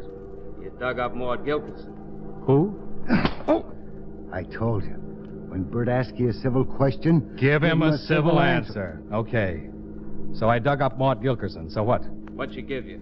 A lot of double talk. She gave me nothing. I think you're lying. But we let a couple of the boys off to talk to her. They'll find out. What happens in the meantime? We drive around while the goon searches you. Then we go see someone who wants to have a little talk with you. Okay, goon. Search him. Get down on the floor. Is that your name? Goon? Get down there. I should have guessed. What? Oh, nothing. Nothing.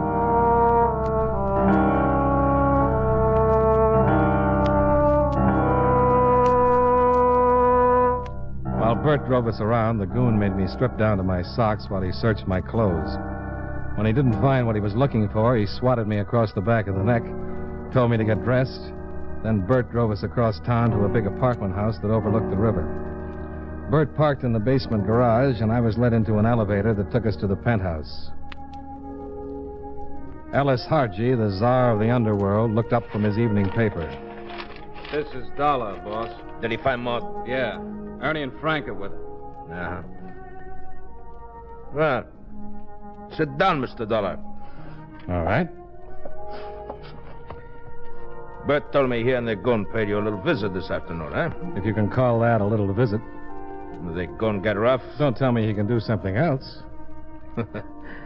You're kind of fresh, huh? I'm ripe enough to know I don't like getting pushed around. Sometimes you gotta take a pushing around to understand things. I don't take a pushing around from you or anyone else, Archie.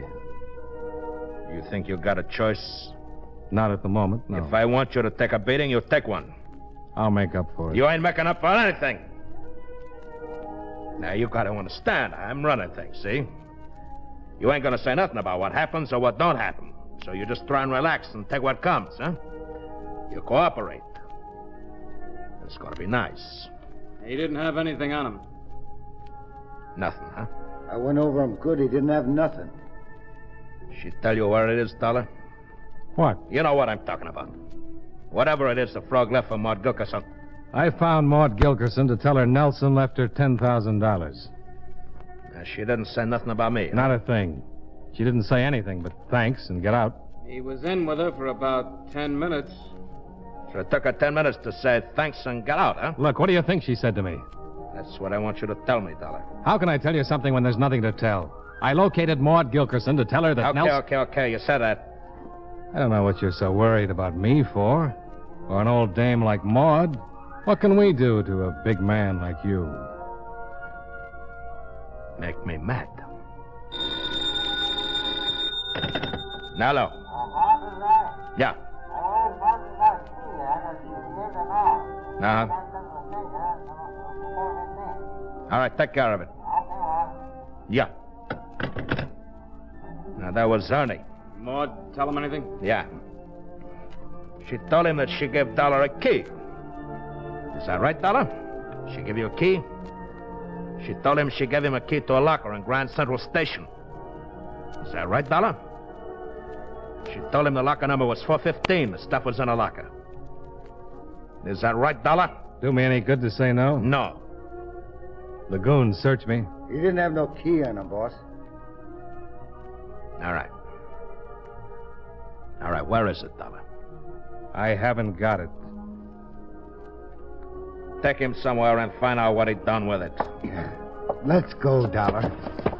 You're making a mistake, Archie. Nice meeting you, Mr. Dollar.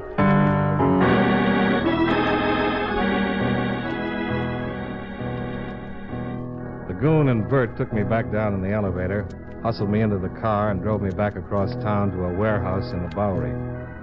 In a small room on the second floor of the warehouse, the goon went to work while Bert stood by with a gun. Where's the key, Dollar? I don't know. And you're the guy that was going to bust my arm. It'd be a whole lot easier if you'd just tell us. I can't tell you about something I haven't got.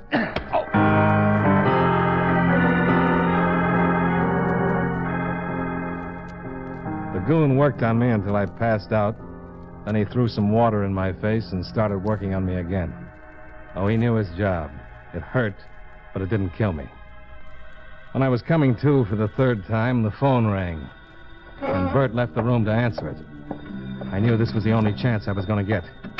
When the goon leaned over me with a bucket of water, I grabbed the cuffs of his trouser legs and pulled. I staggered up to my feet as the goon started up off his back. I kicked him as hard as I could in the face. Grabbed the heavy bucket and stumbled over to the door, just as Bert came back from the phone call. Hey, goon.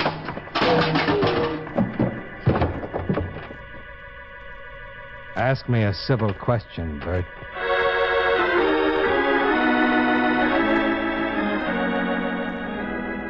I tied them up as best I could, then took Bert's gun and the car keys. I found my way out of the warehouse, climbed in the big black sedan, and drove across town to the block that ran into River Street. All the way, I kept my fingers crossed that the blind man with the tin cup and pencils would still be there.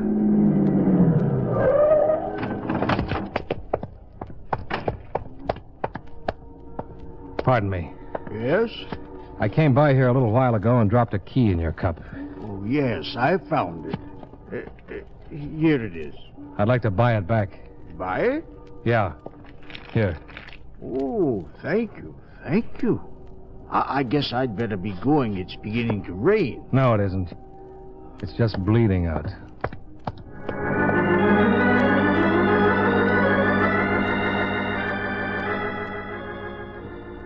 I wheeled the big car back across town to the 11th precinct and caught Lieutenant Korchak just going off duty. He took one look at my face, mumbled something about careless truck drivers, and sat down to listen to my story.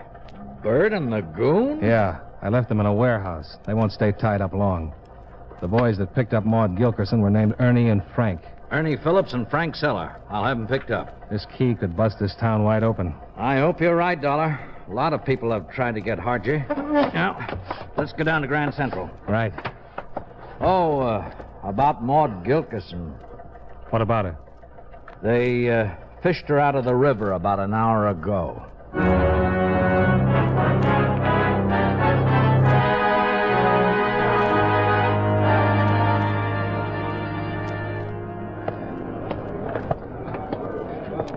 Yeah, okay. Give me the key. Here. Archie knows about this locker. Ernie and Frank forced Maud to tell them before they killed her. You sure? They called Hargy while I was in his apartment. He told me. Ah, let's see what we've got. Huh. A package. Korchak, look out!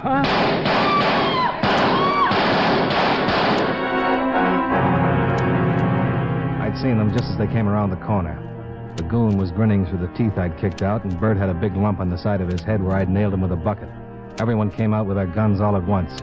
Korchak jumped to one side, and I dropped to my stomach while I squeezed out all 6 shots from the gun I'd taken away from Bert. When the smoke cleared, Korchak was down, but he was smiling. He'd caught one high on the shoulder, but Bert and the goon were through being bad boys. The goon was dead, and Bert didn't have far to go to catch up.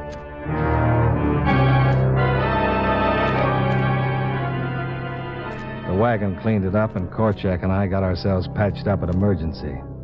They wanted to keep us in for observation, but Korchak had waited too long to get Hargy, and nothing was going to stop him from making the arrest. I didn't want to miss it either. Korchak collected a squad, and we paid a visit to the penthouse.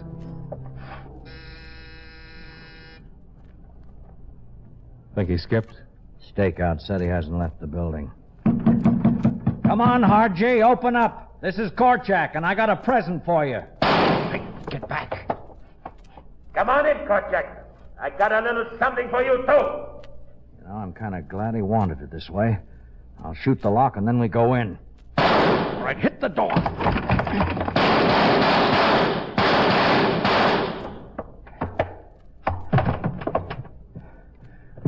You all right, Dollar?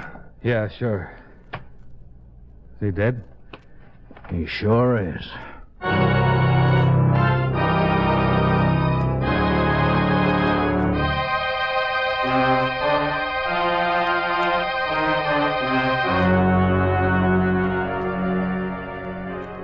Expense account items 5 and 6.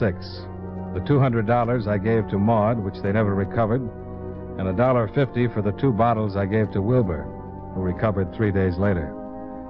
The contribution to the blind man is on me.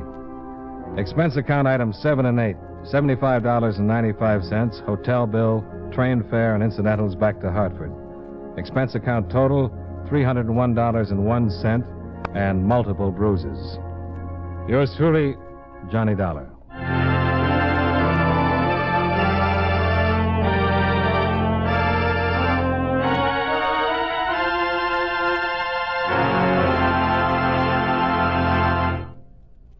Remember, friends, for refreshing taste plus chewing enjoyment, treat yourself to delicious Wrigley's Spearmint Chewing Gum.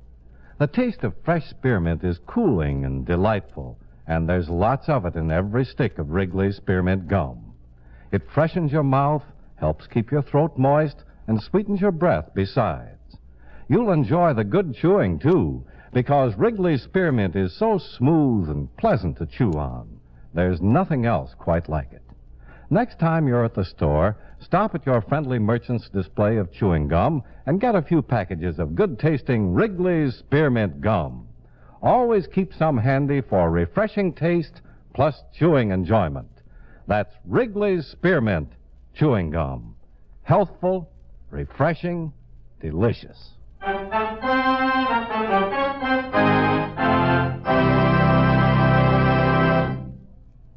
Yours truly, Johnny Dollar, brought to you by Wrigley's Spearmint Chewing Gum, stars John Lund in the title role and was written by Blake Edwards with music by Eddie Dunstetter.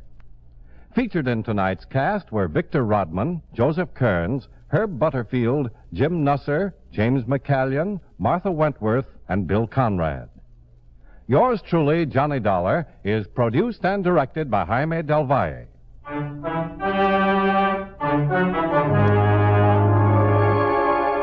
The makers of Wrigley's Spearmint Chewing Gum hope you enjoyed tonight's story of Johnny Dollar and that you're enjoying delicious Wrigley's Spearmint Gum every day.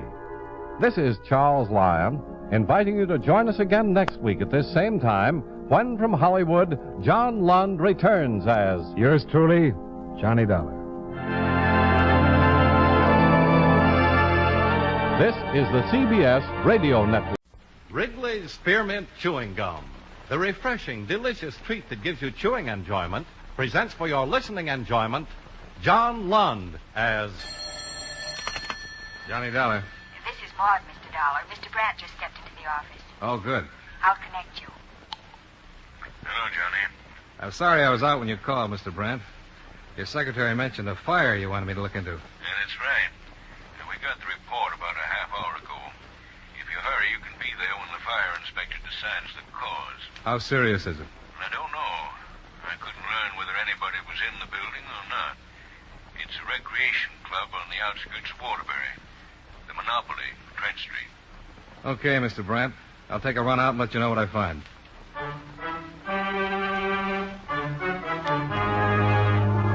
The makers of Wrigley's Spearmint Chewing Gum bring you John Lund in another adventure of the man with the action-packed expense account, America's fabulous freelance insurance investigator. Yours truly, Johnny Dollar.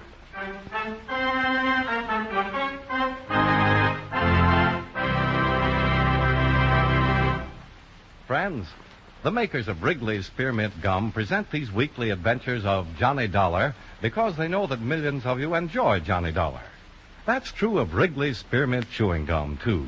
It's enjoyed by millions, day in and day out. People find that chewing on a smooth, delicious piece of Wrigley's Spearmint Gum somehow makes time pass more pleasantly. Whether you're working, driving, shopping, or just taking things easy, that good, tasty chewing gives you enjoyment and satisfaction. So always keep a package of Wrigley's Spearmint Chewing Gum handy. And whenever you want a refreshing, delicious treat, chew a stick. You'll like it. You really will.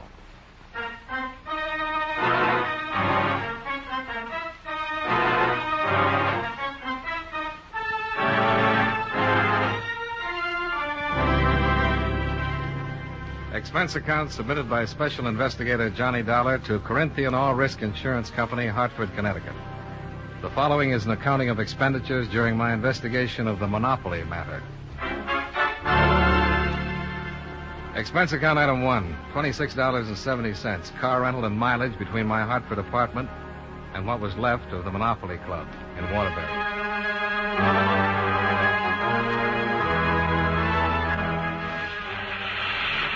Where's Mitchell? Where's Mitchell? We need more men over here. Get Mitchell. We're losing pressure at number 3. Take the job for number 3. Hey, you men, that wall's going. Come out of there. Get out of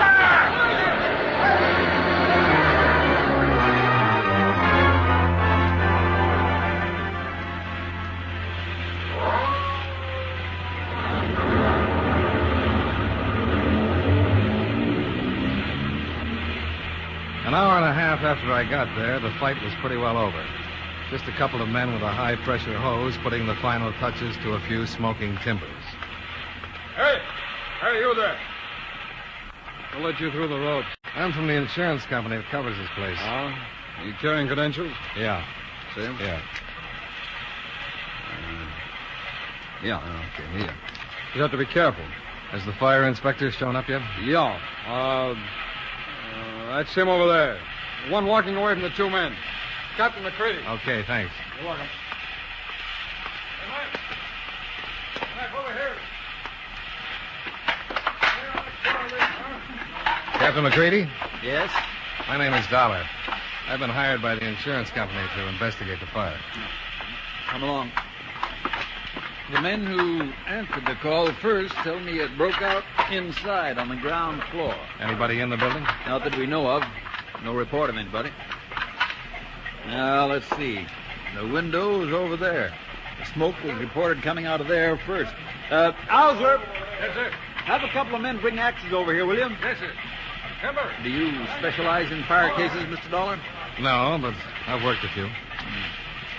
Well, here we have a new building, not over 5 or 6 years old, that had passed all fire inspections when it got a license to operate as a place of public assembly. What do you want, Jim? Oh, you'll find some sash weights over there at the base of the wall. That's where a window was. Clear the debris down to the cement in a triangle with that as the point. Spreading this way. Yes. That must be it. You looking for anything special, Captain? Point of origin. Smoke was spotted first coming out the window. Was it open? And if so, why? Yeah, cold weather like this. Was the club operating? No. It didn't open till 2 in the afternoon. We got the alarm at 11 a.m. Mm-hmm. You know anything about this Gerald Hobson who owns the place? Nothing yet. He was here, but before I was, he went home. Let's go over here and see what the men find, if anything.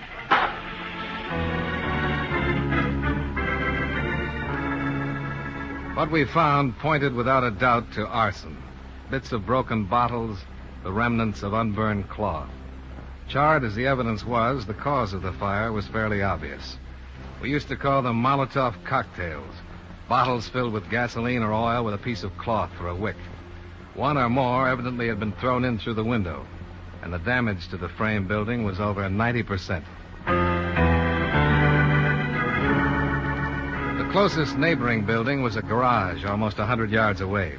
We questioned the people there, and then Captain McCready went back to his office. I looked up the owner of the Monopoly Club, Mr. Gerald Hobson. From the insurance company? Yes, looking into the cause of the fire. Oh, of course. Well, come in. Thanks. May I take your coat? Oh, I won't be here long. I'll keep it on. Well, just come into the other room and sit down. I looked for you out at your building, but I guess you'd left before I got there. Yes, I was there, of course. Bob at the garage, he called me about the fire. He's the one that reported it. Yes, I talked with him. And I went right out, but my nerves aren't what they were once. Fire's such a terrible thing. I didn't know what to do, and I asked one of the firemen off, and he told me to go home, that people want to know where to find me.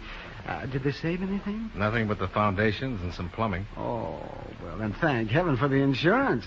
Well, I don't suppose you share my feeling about that. You've paid the premiums, Mr. Hobson. Now, I'd like you to answer some questions about your club. Yes, of course. I understand it was a licensed place of public amusement. What kind of amusement? Well, we specialized in Monopoly.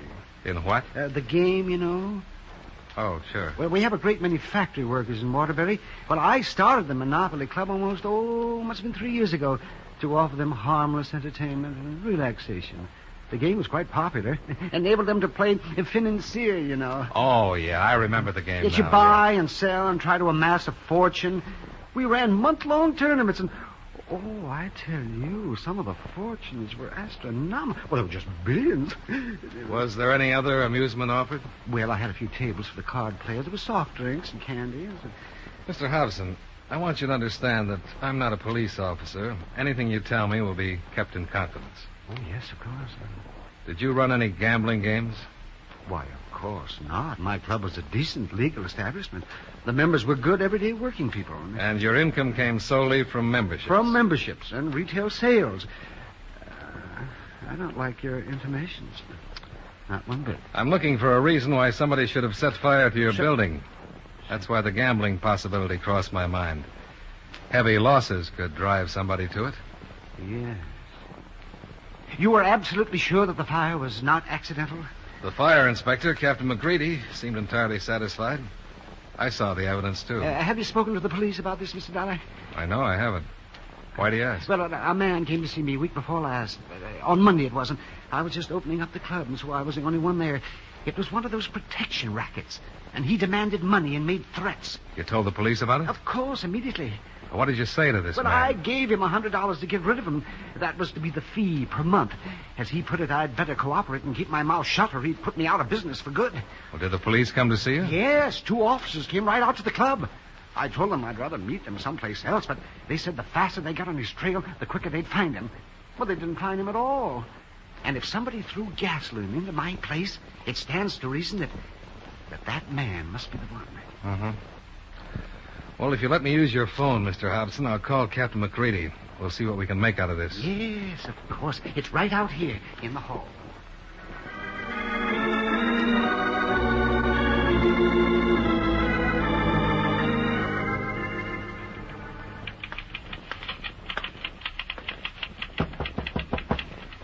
Yes? Oh. I'm sorry I missed your phone call, Dollar, but I had a meeting with Chief Blair. Oh, it worked out fine, Captain. Gave me time for a sandwich. Good. Oh, Sergeant Winnick of the police bunco squad came over. He just stepped out of the room for a moment. I'm naturally requesting an investigation from the city fire attorney, but now, with the possibility of extortion, the police can start their own right away. That'll speed things up. Do you have anything else? Well, the lab isn't finished with the evidence yet, but so far there are traces of 3 bottles. Sergeant Winnick, this is Mr. Dollar. How are you, Sergeant? Nice to know you, Mr. Dollar. Now, sit down. You talked to this Mr. Hobson? Yeah. How did the subject of this man and his threat come up? When I told him how the fire started. I don't know what to make of it. I got out the report on that call we made at his club. 2 of our men were there 15 minutes after he phoned. And Hobson's description of the man had been radioed to every squad car on the streets. You didn't get any place on it? No. We haven't had a complaint from anybody else in town on anything like it. If a protection racket was building, you'd think we'd get more than 1 call, wouldn't you? You think Hobson's report was untrue, then, huh? We closed the investigation on the theory that a Tranchen had taken him for $100 on a protection scare. Now I'm not so sure. You haven't checked on Hobson? Not yet. But I think we should. I'd be glad to have you along. Oh, thanks. Then I guess we don't have to take up any more of the captain's time.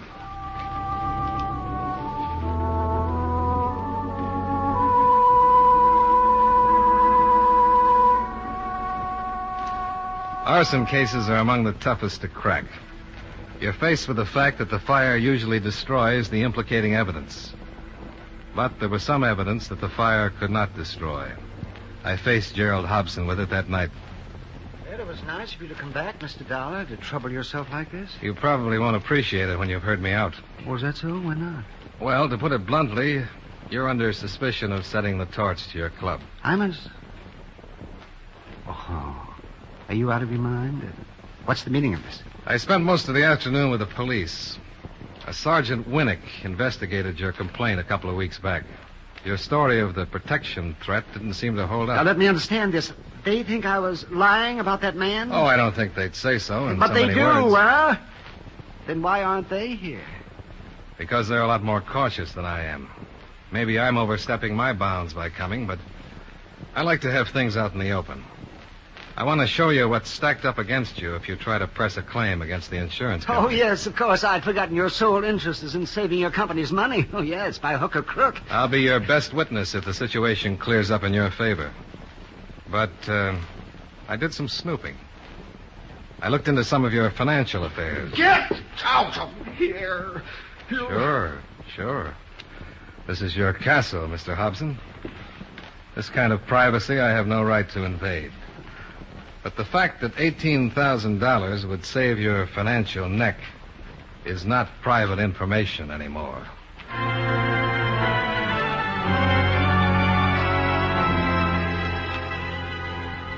Well, that's where I left it and drove the 25 miles back to Hartford at my apartment. And that's where it stayed until the phone interrupted my first cup of coffee the next morning at 10:30.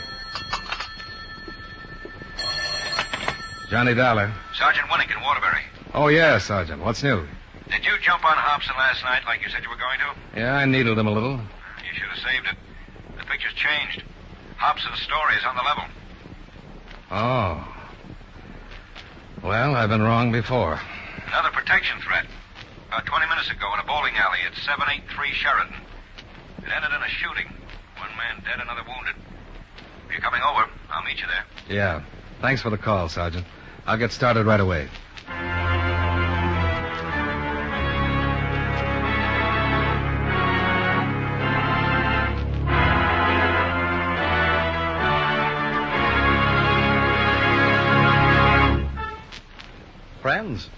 Wrigley's Spearmint Chewing Gum is a refreshing, delicious treat you can enjoy just about any time. Even when you're busy working, you can slip a stick of Wrigley's Spearmint in your mouth and enjoy that pleasant chewing. The lively, full-bodied spearmint flavor cools your mouth and freshens your taste. The good, smooth chewing helps relieve pent-up tension, gives you satisfaction. As a result, you seem to feel more relaxed and get more enjoyment out of what you're doing. So enjoy chewing Wrigley's Spearmint Gum while you work and at other times, too. Get a few packages next time you're at the store. That's Wrigley's Spearmint Chewing Gum. Healthful, refreshing, delicious.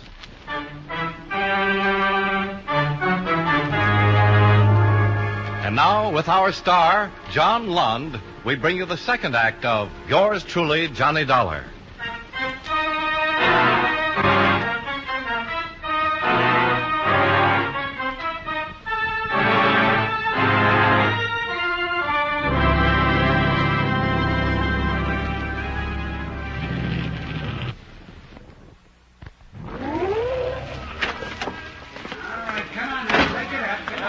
You made some time, Dollar. Yeah, light traffic. Any other developments? Come on inside. The dead man was a bystander. They just took his body down. The old-timer over there is Con Robleski. He owns the place. He shot one of the toughs. He's pretty upset. There were two of them? Yeah. The other one made a run. He know me for a long time. No, look. I am good man. Where is Officer Dubek? You don't have anything to worry about, Mr. Robleski. Who is this? He's not a policeman. He's Mr. Dollar, a friend of mine. I'm sorry to hear about your trouble, Mr. Robleski. So much trouble in the world. Why there be this in my city? But I have right. I shoot this man, but I don't do wrong. Yeah, that's what I understand. They were threatening you, weren't they? They say I am foreigner. They say I pay them to work in my city. I say no. He say he fix my place like he fix some other. The Monopoly Club? Was that the name? Yes, I do not know this place, I tell him. They say, you stupid old man, you get burned down. Then my friend Carl come in. He say loud, what is? He knew something was wrong. He see me mad. They turn to him. I open drawer for gun. Carl come close to fight. Then this other, he has gun. And he shoot Carl. Then this other, he turn to me, and I shoot. But the one that shot Carl got away. He run. Now they say Carl is dead for trying to help me. It's wrong, my friend, to be dead. Why this be? This be good world. Why so much trouble for people? Why? That's about Too it, fella. much trouble for good Yeah. world. Why? I take it they came in while he was opening up. Yeah, that's right. He was alone, just about like Hobson's club. The wounded man, was he conscious? Yeah, suffering from shock. So he wasn't worth anything. According to his wallet, he's Paul Lona, with an address in Chicago. 21 years old. Anybody spot the other one? A newsboy across the street saw him come out and run south. Not much of a description, but it fit what Robleski gave us. Roads and railways ought to be covered by now. Yeah, they were stopping cars when I came in. Yeah, Lieutenant Glass is in charge. The old warhorse can get things done in a hurry if he feels like it. I better get that car out of the middle of the street. Yeah. Loner's over at Central Emergency Hospital. We might as well go over there and wait till he can make a statement.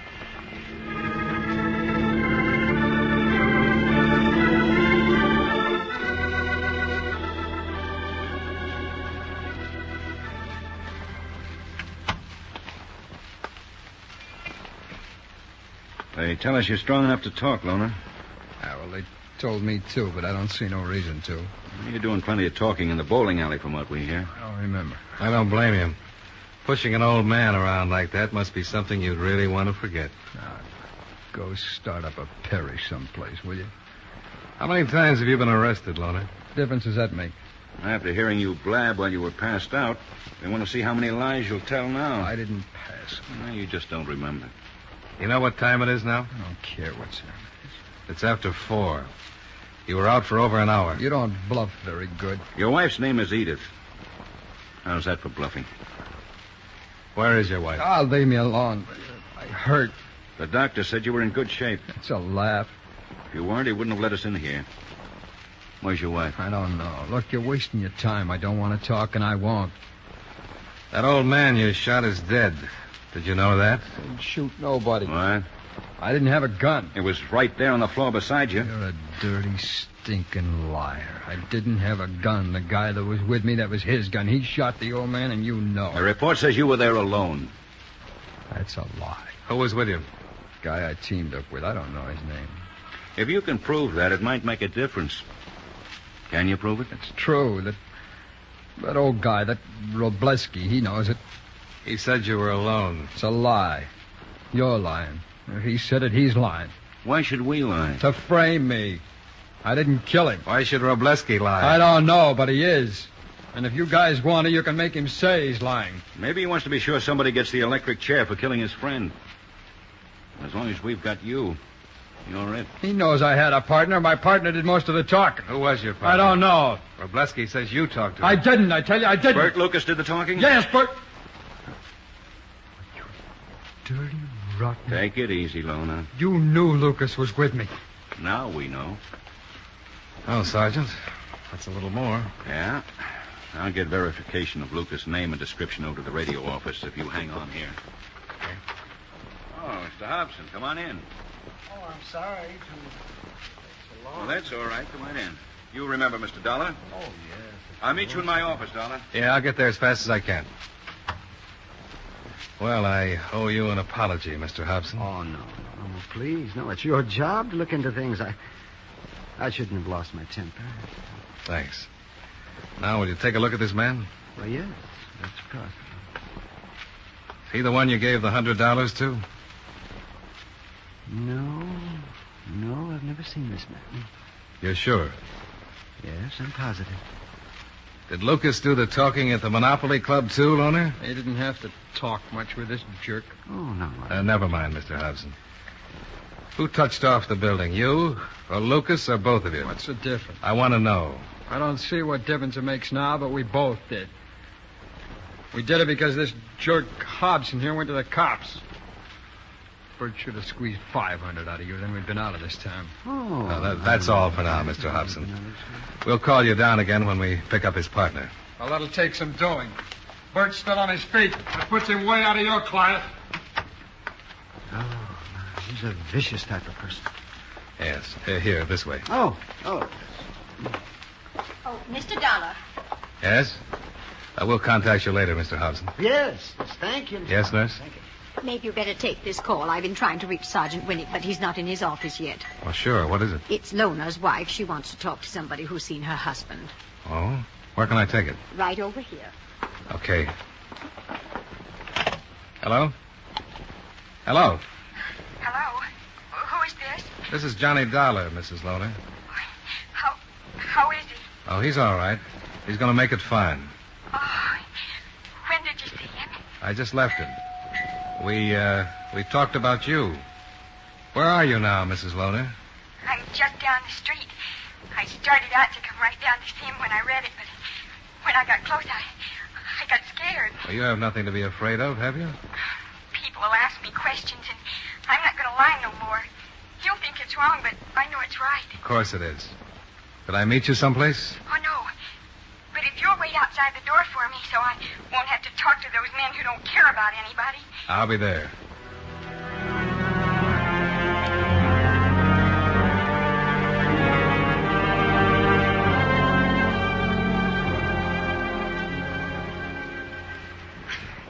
I'm so mixed up, Mr. Dollar. I don't know what I'm thinking.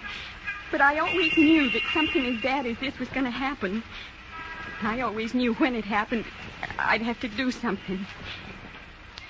The fellow who was with him is named Bert Lucas. Yeah, we learned that. The police here phoned the police in Chicago and learned about him and about you. And about how you and your husband left. They weren't sure Bert Lucas was here, but we found out from your husband. I know where Bert Lucas is hiding. Where? I can't tell you by streets and roads, but in a car I could tell you how to drive there. How can you be sure he's there? He came by where we live after he got away from that trouble this morning. He didn't know Paul was hit. He said him and Paul got separated, and he was going out to that place that got burned down. The Monopoly Club? I'm killing him when I tell you this. Not necessarily, Mrs. Loner. Oh, yes, I am. He knows he killed that man. He told me so. He said he'd never give himself up, but I don't care. He's in a cellar out there. That's where he is. He was going to wait till dark, but he's in a cellar out there.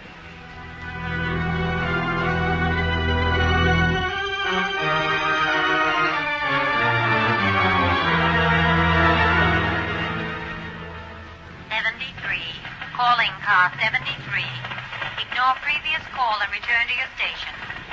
Car 50, 50. What is your present location? Car 50 proceeding west on Trent Street between Hudson and Pine. Proceed to the Monopoly Club and stand by. Monopoly Club. Roger. Now, that's Burnett's car. He has 3 men with him. Lucas may be hearing these cars. Any more might scare him out. Yeah. I think we better move in. I'll leave 1 man here with the searchlights in case we need him. Hi, Burnett. You have a Thompson? 2 of them, Sergeant. Good. When it's dark, he may try to run for it. Leave 1 of your men here in case we need some light. Right. Hillary, get the search trained on the wreckage and be ready if we need it. Well, you've been here before, Dollar. I haven't. I didn't spot any cellar. Oh. All right. 2 Thompsons on each end.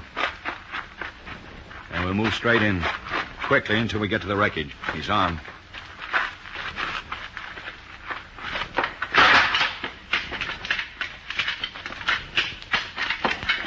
Any stairway to the cellar must be in one of those 2 corners of the back wall there. Uh-huh. They must hear us for now. I'm going to give him a call. Lucas! Come on out, Lucas. Let's move forward.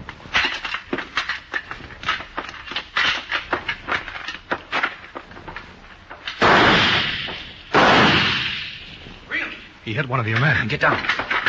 Get down, Bernard. Really, he's hit, Sergeant? How bad? In the stomach, Sergeant. He's passed out. I saw the muzzle flashes, Sergeant. Back there. Where you can see that timber at an angle. Oh, I thought it was farther to the left. Hillary! Lights!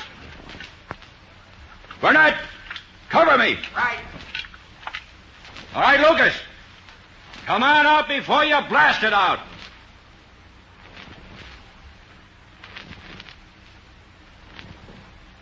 He won't come out, Sergeant. He's in too deep to... There he goes. Lucas, stop! You'll lose him. Burnett, stop him!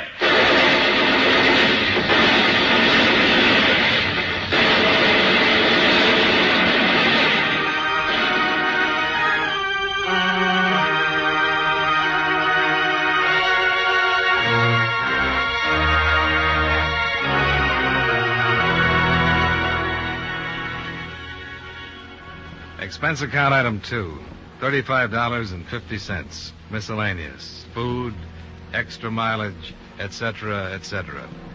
Expense account total, $62.20. Yours truly, Johnny Dollar.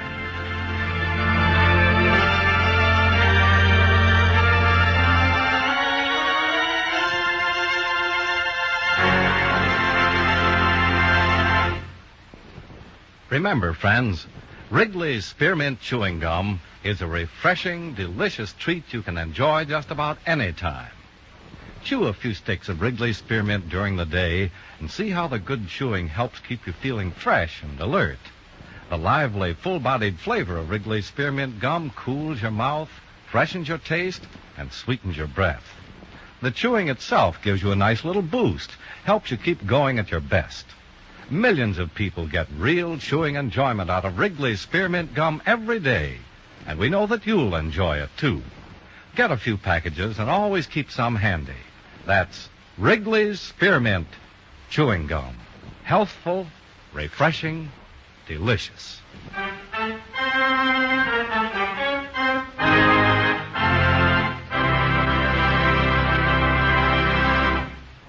Yours truly, Johnny Dollar, brought to you by Wrigley's Spearmint Chewing Gum, stars John Lund in the title role and was written by Gil Dowd with music by Eddie Dunstetter. Featured in tonight's cast were Sammy Hill, Bill Johnstone, Stacey Harris, Parley Bear, Herb Butterfield, Howard McNear, Joe Duvall, and Jeanette Nolan. Yours truly, Johnny Dollar, is produced and directed by Jaime Del Valle.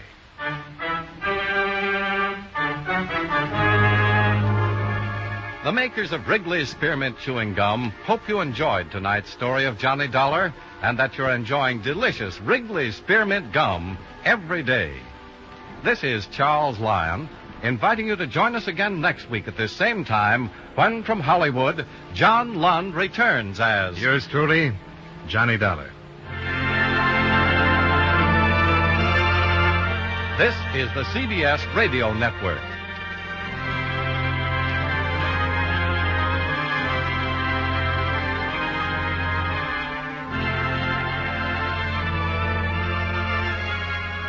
For your listening enjoyment, John Lund as Johnny Dollar.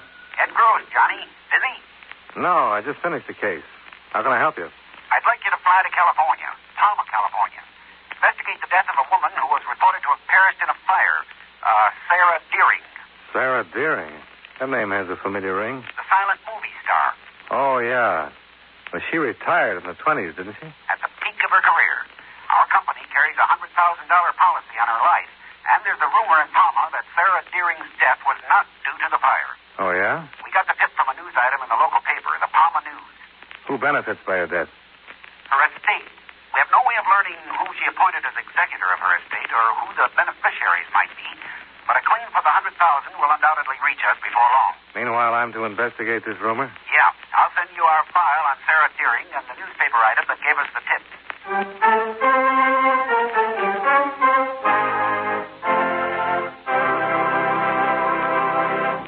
You know, many great men have attained the highest office in our land, the presidency of the United States.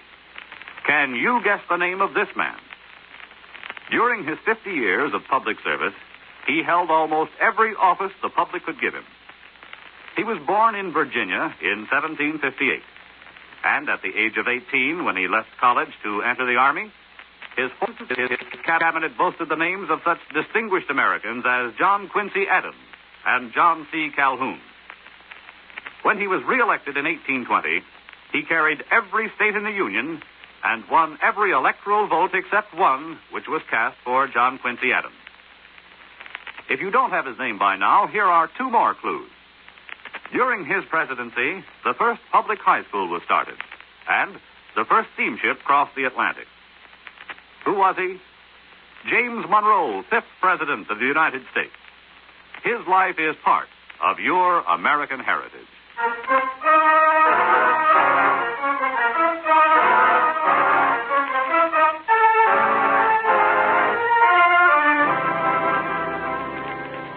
Expense account submitted by Special Investigator Johnny Dollar to Home Office, Federal Life Insurance Company, Hartford, Connecticut. The following is an accounting of expenditures during my investigation of the Sarah Deering matter. Expense account item 1, $153, plane fare and incidentals from Hartford to International Airport, Inglewood, California. I rented a convertible and drove to Palma, a little village perched high in the Santa Rosa Mountains, overlooking 1,000 square miles of Mojave Desert. I registered at the town's only hotel, then dropped around the offices of the Palma News.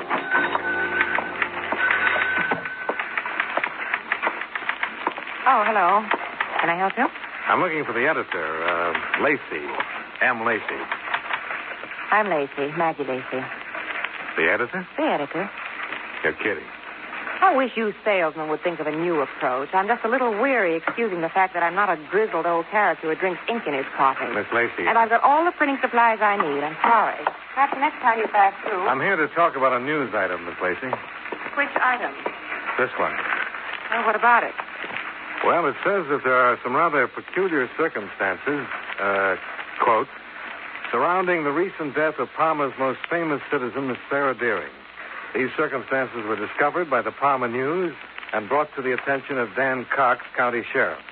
As of this writing, Sheriff Cox has chosen to ignore the evidence submitted by the news. Why? Unquote. You write that? Yes. And you submitted the evidence to Sheriff Cox? Yes, I did. What sort of evidence, Miss Lacey? Now, I'm not sure that's any of your business, Mr. Dollar. Johnny Dollar. My credentials. Oh, an insurance investigator. For Federal Life. They insured Sarah Deering? For $100,000. Who's the beneficiary, Mr. Dollar? Her estate. The executor hasn't contacted my company as yet. In fact, we don't know who he is or where to reach him. 100,000, you said. Just waiting to be claimed. Well, that would explain why she was killed. What did you say? Sarah Deering was murdered, Mr. Dollar. I'm almost positive of it. You better explain, Miss Lacey. Well, as you know, Sarah Deering was burned to death in her bed. At least that's what the county coroner certified. Accidental death due to fire of unknown origin. But you disagree. And I'll show you why. I found this in the ruins of her bedroom. A medicine bottle. The label was burnt off. What's this stuff caked in the bottom? Well, Pete, the local pharmacist, analyzed it for me. It's what's left of a very powerful sedative. Is this the evidence you submitted to the sheriff? And he said it wasn't anything to be concerned about. Now, listen, Mr. Dollar.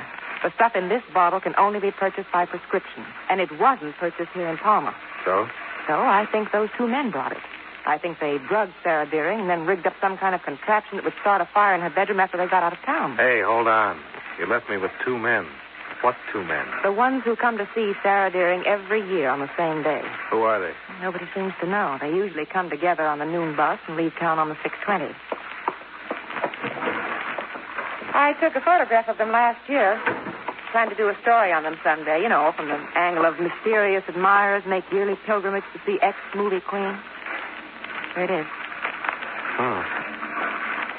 And these men appeared on the day of her death?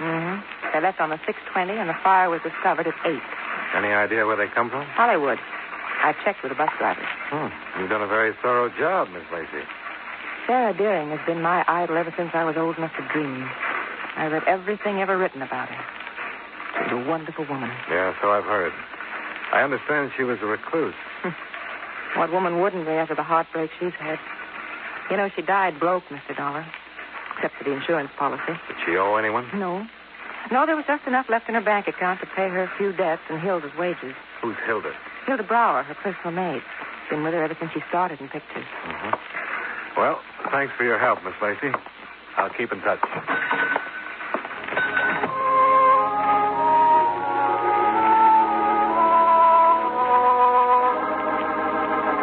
I found County Sheriff Dan Cox seated behind a well-ordered desk in his well-ordered office.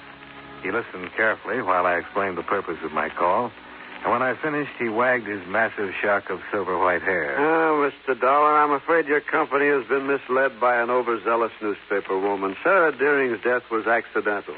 What about the sedatives found in her room, Sheriff? Maggie Lacey claims they were prescription drugs not purchased here in Palma. Then Miss Deering must have purchased them elsewhere. A recluse who hadn't been off her estate for 20 years? Hilda Brower, her maid, went lots of places for Miss Deering. How about the two men who called on her the day of her death? Old friends, Mr. Dollar, came to see Miss Deering every year on her birthday. You know them, Sheriff? Yes.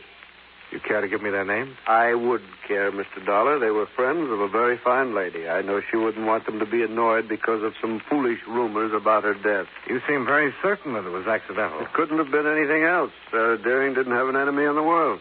I get the impression that you knew her rather well. We were close friends, Mr. Dollar. I see. Sheriff, did you consider the possibility of suicide? Impossible. A woman who enjoyed living as much as she did doesn't take her own life. Yet she shut herself away from the world. And why not? Her fame had brought her most of what the world had to offer. She preferred solitude. Was she in good health, Sheriff? Sarah Deering was always in delicate health, though she'd never admit it, especially to herself. I see. Was there an autopsy? The county coroner felt the circumstances didn't warrant an autopsy. And you agreed? Naturally, Mr. Dollar. I happen to be sheriff and county coroner.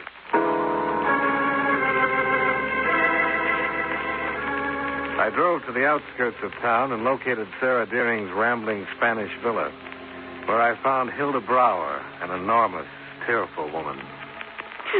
It was my evening out, same as every Thursday, Mr. Dollar. I go to early movie. I'm home at 8. I smell smoke. It comes from her bedroom. There's fire. I try to reach her, but the flames... It's all right. You did what you could, I'm sure. Excuse me, please. I'm not myself. You understand? Of course. Hilda, who were the two men who visited Miss Deering that day? Two men? The ones who came every year on her birthday. I do not know any men. Now, Hilda, I know you're upset. I cannot tell you any more. I don't know any more. You know their names, Hilda. What are they? I cannot say any more. Please, go away now. Now, look, Hilda. You best leave, Mr. Dollar. Oh. Wow, Sheriff Cox. Hilda can't tell you any more than I've already told you. Case is closed. Why persist in stirring up ugly rumors? I've got a job to do, Sheriff. You've done it. Now, why not leave us in peace? I'll be going when I'm satisfied. That's your privilege, sir. Meanwhile, don't trespass on this property again. Just as you say, Sheriff. Goodbye.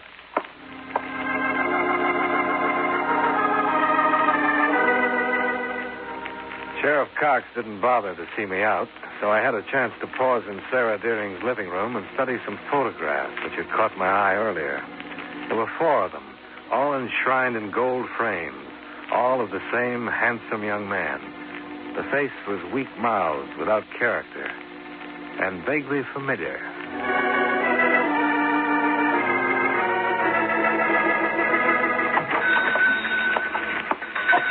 Oh, Mr. Dollar. Back so soon? Any luck? I don't know yet, Miss Lacey. May I see the photograph of those mysterious visitors you showed me before? Oh, of course.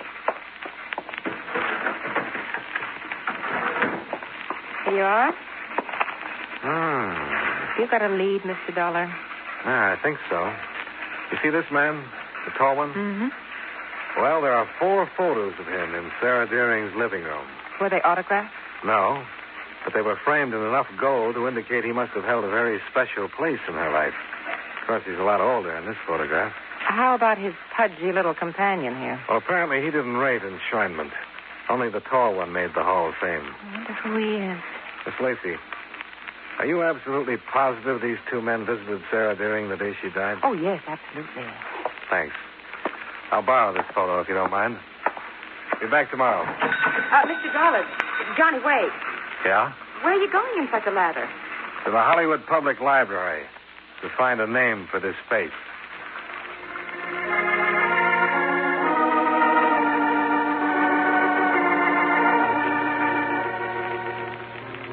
If you think the person in this photograph was an actor, Mr. Dollar, his picture and name will undoubtedly be cataloged in the player's directory or prior to 1937, the standard casting directory. Well, fine. However, unless you know approximately when he was active, you may be in for a very long search.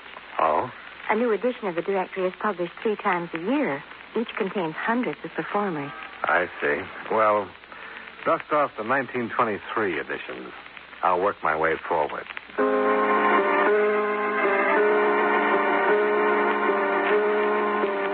4 hours and what seemed to be 400,000 faces later, I found my man in a 1928 edition of the Standard Casting Directory. He was Neville Thomas, represented by an agent named Mattie Freeman. A phone call to the Artist Managers Guild disclosed that Freeman had gone out of business 10 years ago. He was now owner of Mattie's Steakhouse, an expensive eatery on La Cienega Boulevard, Hollywood's Restaurant Row. At the bar, I was about to relieve my parched throat when who should approach but the pudgy little man in the photo Maggie Lacey had loaned me. Oh, I'm Matty Freeman. Headwater said you want to see me. Yeah, that's right. I didn't catch your name, Mr. Dollar. Johnny Dollar. Insurance investigator. What can I do for you? Well, I was looking for an actor you used to represent, Neville Thomas. But you'll do fine. For now. I don't understand. This photo give you a hint? Neville and me. Taken in Palma last year. What'd you get this? That's not what I'm here to talk about, Mr. Freeman. Okay, so you've got a photograph. And a witness who saw you and Neville Thomas in Palma a few hours before Sarah Deering died. I don't know what you're talking about, Mr. Dollar, and if you'll excuse... Just a minute. What is it? You mean to say that you've never heard of Sarah Deering?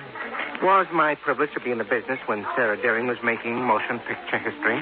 Well, feeling the way you do, it seems to me you'd be willing to cooperate. How? Explain what you were doing in Palma the day Sarah Deering died. Why should I explain anything to you? I just thought maybe you'd like to clear yourself. What?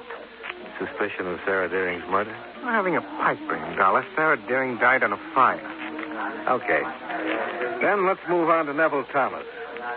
Where can I find him? I wouldn't know. All right. Have it your way. I'll find Neville Thomas with or without your help. My company can usually get police cooperation. I'll see you, Mr. Freeman. 1 second, Dollar. Yeah? Just what does police cooperation imply? Oh, a statewide alarm for Neville Thomas? Wanted for questioning in connection with the death of Sarah Deering? The sheriff at Palmer certified the death was accidental. The matter's closed. Any matter of murder can always be reopened. It'll be messy, lots of newspaper publicity, but I'm going to find Thomas. See you around. Wait, Dollar. Yeah? Neville Thomas is in my office.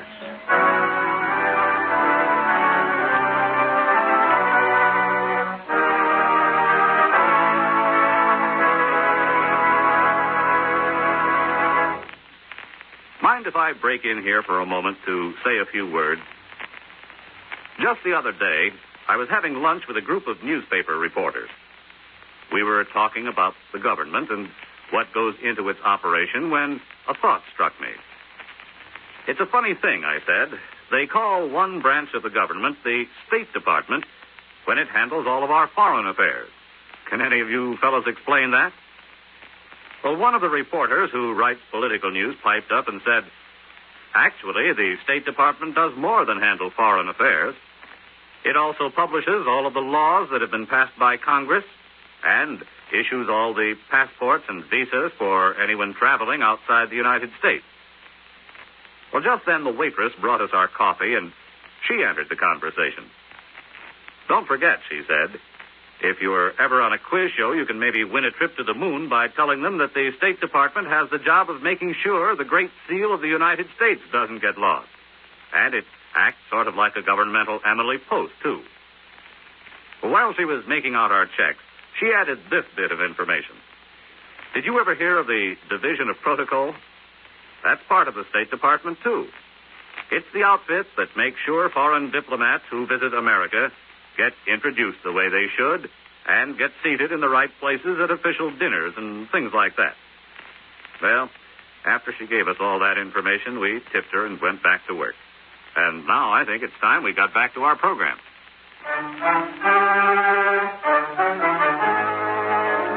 And now with our star, John Lund, we bring you the second act of Yours Truly, Johnny Dollar.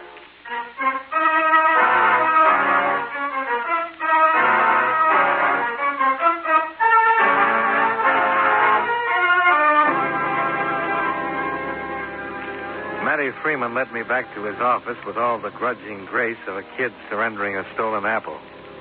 The man he introduced as Neville Thomas was still handsome, but branded with a bitter, down-at-the-mouth expression. You ask me if I knew Sarah Deering. Why, I was her leading man in 5 pictures, Mr. Dollar. She was a vixen, temperamental, the most exasperating woman in the world. But she had a great gift, Neville. A gift for stealing scenes, yes. When did you last see her, Mr. Thomas? Yes? All right. Excuse me, I'm wanted outside. I know you'll cooperate with Mr. Dollar, Neville. Don't worry, Matty. My ex-agent stole me blind when I was on the top of the heap. I drop around here once in a while to admire the house my money built. Let's get back to Sarah Deering. If you insist. When did you see her last? Not since our last picture. Oh, that's not true. No? You saw her the day she died.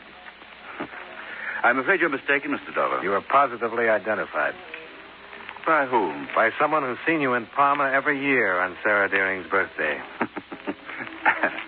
Fantastic. Take a look at this photograph. Care to reconsider your answer? Only to this extent, Mr. Dollar. I'll admit I did visit Sarah Deering occasionally, as seldom as possible, and only after she besieged me with letters and phone calls. You see, Sarah was in love with me. Had been for many years. Oh.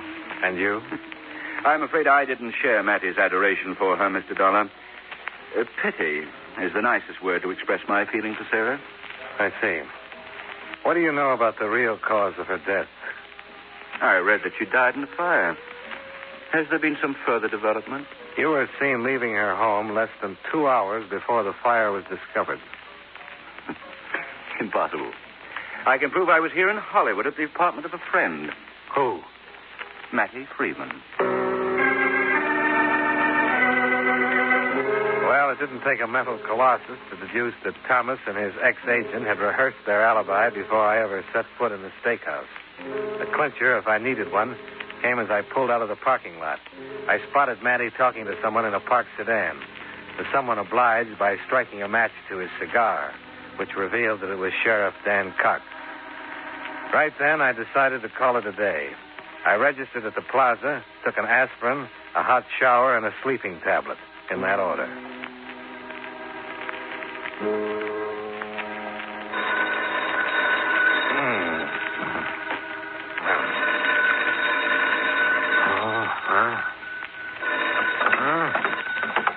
Hello. Johnny, I phoned every hotel in town. Thank heavens I finally located you.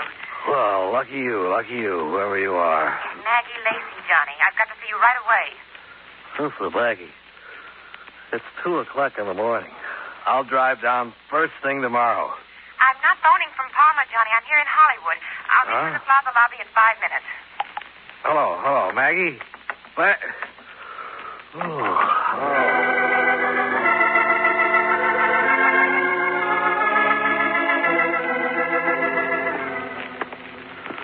Say, Maggie. Johnny. Oh, you look awful. Well, I told you. I took a sleeping tablet. Oh, it's a blockbuster. Oh, my eyelids feel like lead sash wafers. Come here. Let's sit down over here. Okay.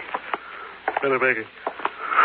Ooh, make it snappy. Well, when I missed you at the library, I decided to do a little research on Sarah Deering. Well, good for you. Well, they have a wonderful Sarah Deering scrapbook with all her news photos and clippings. I borrowed this. Hey, do these agonized eyes deceive me, or the people in this photo? Read the caption, Johnny. Relaxing with Miss Sarah Deering beside her Hollywood swimming pool are the 4 lucky people to whom the motion picture star will someday leave her multi-million-dollar estate. They are, left to right, Miss Hilda Brower, her personal maid, Mr. Matty Freeman, her agent, Neville Thomas, her current leading man, and Dan Cox, her attorney. Think of it, Johnny. Sheriff Cox, the man who insists her death was accidental, is one of her heirs. Well, I'm not the least surprised. Well, I'll see you in the morning, Maggie. Well, Johnny, wait. Aren't you going to do something? Yeah. I'm going to point you toward the YWCA, then send a wire to my company. Well, wait quietly for an answer.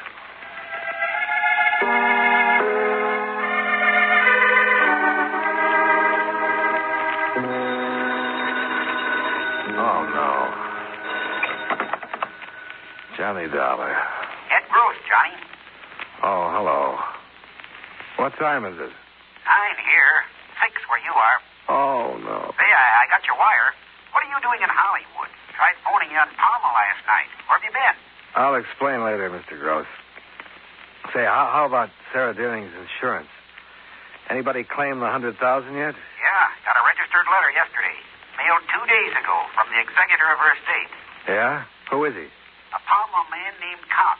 Dan Cox. I checked out of the plaza, expense account item 3, $12, and was halfway to Palma before I realized I'd forgotten to pick up Maggie Lacey. But I quieted my conscience by making a mental promise that she'd get an exclusive story on Hilda Brower's confession. At this point, confronted with all the information I had, I figured Hilda would be the easiest of the 4 heirs to break. I learned how wrong a guy can be when I pulled into the drive of Sarah Deering's villa and discovered I was expected.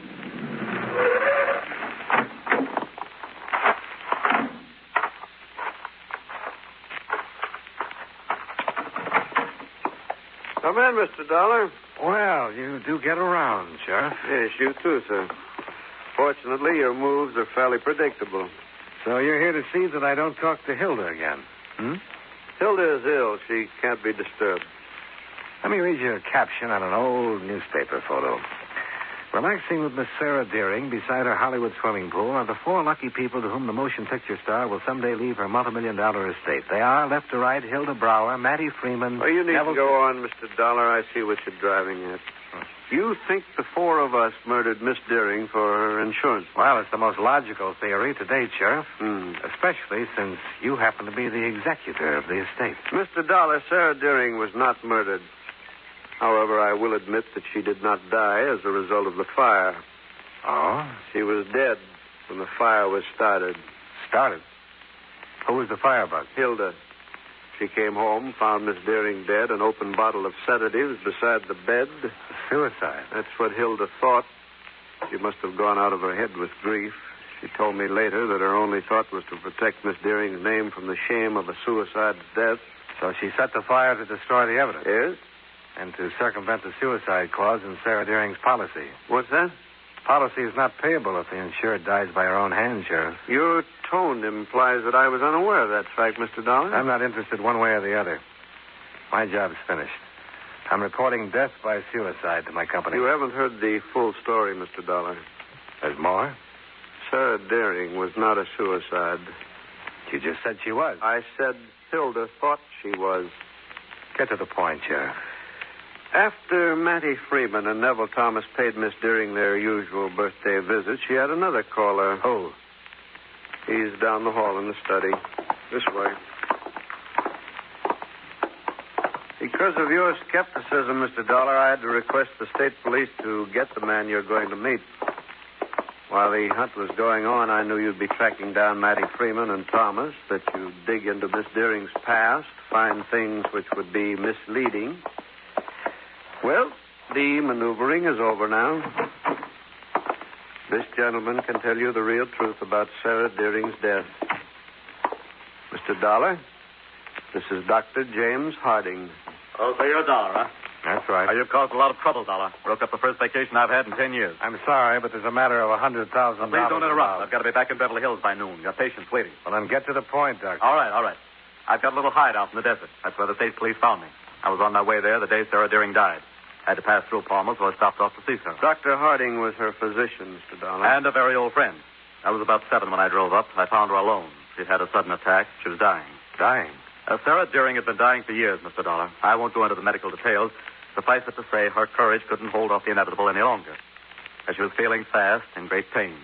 So you gave her the sedative? Yes. She died quietly. Then Jim came down to my office to report her death. I was out on a call. I didn't want to wait, so I filled out a death certificate, left it with a note on Dan's desk, and then drove on to my desert place. Meanwhile, Hilda returned home from the movies, found Miss Deering dead, and the bottle of sedative Jim had forgotten. The rest you know, Mr. Dollar. Well, it's none of my affair or my company's. But just for the record, why did you report Sarah Deering died as a result of the fire? If I'd reported the real truth, then I would have had to charge a very devoted servant and companion with arson. But Hilda did set the fire, Sheriff, and arson is a crime. Mr. Dollar, do you think Hilda committed a crime? Well, legally, yes, but morally, well, as I said, it's none of my affair, is it? Goodbye, gentlemen. Goodbye, Mr. Dollar.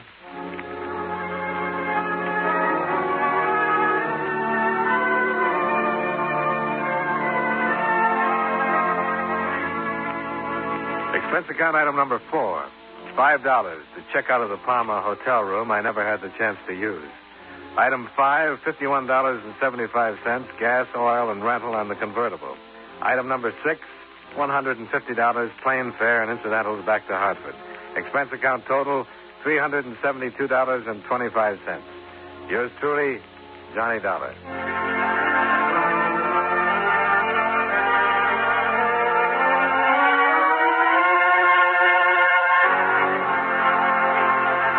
From Hollywood, it's time now for Johnny Dollar. Room 1302.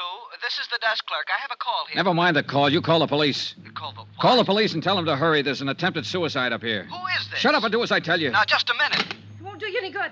It won't do you any good at all. Wait a minute. Police, you, who cares? I'm going to jump anyhow.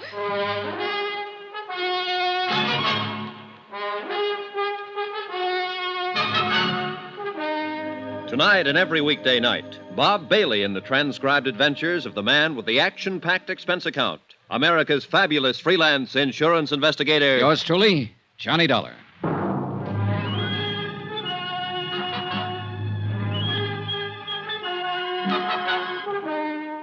Expense account submitted by Special Investigator Johnny Dollar. Location, Los Angeles, California.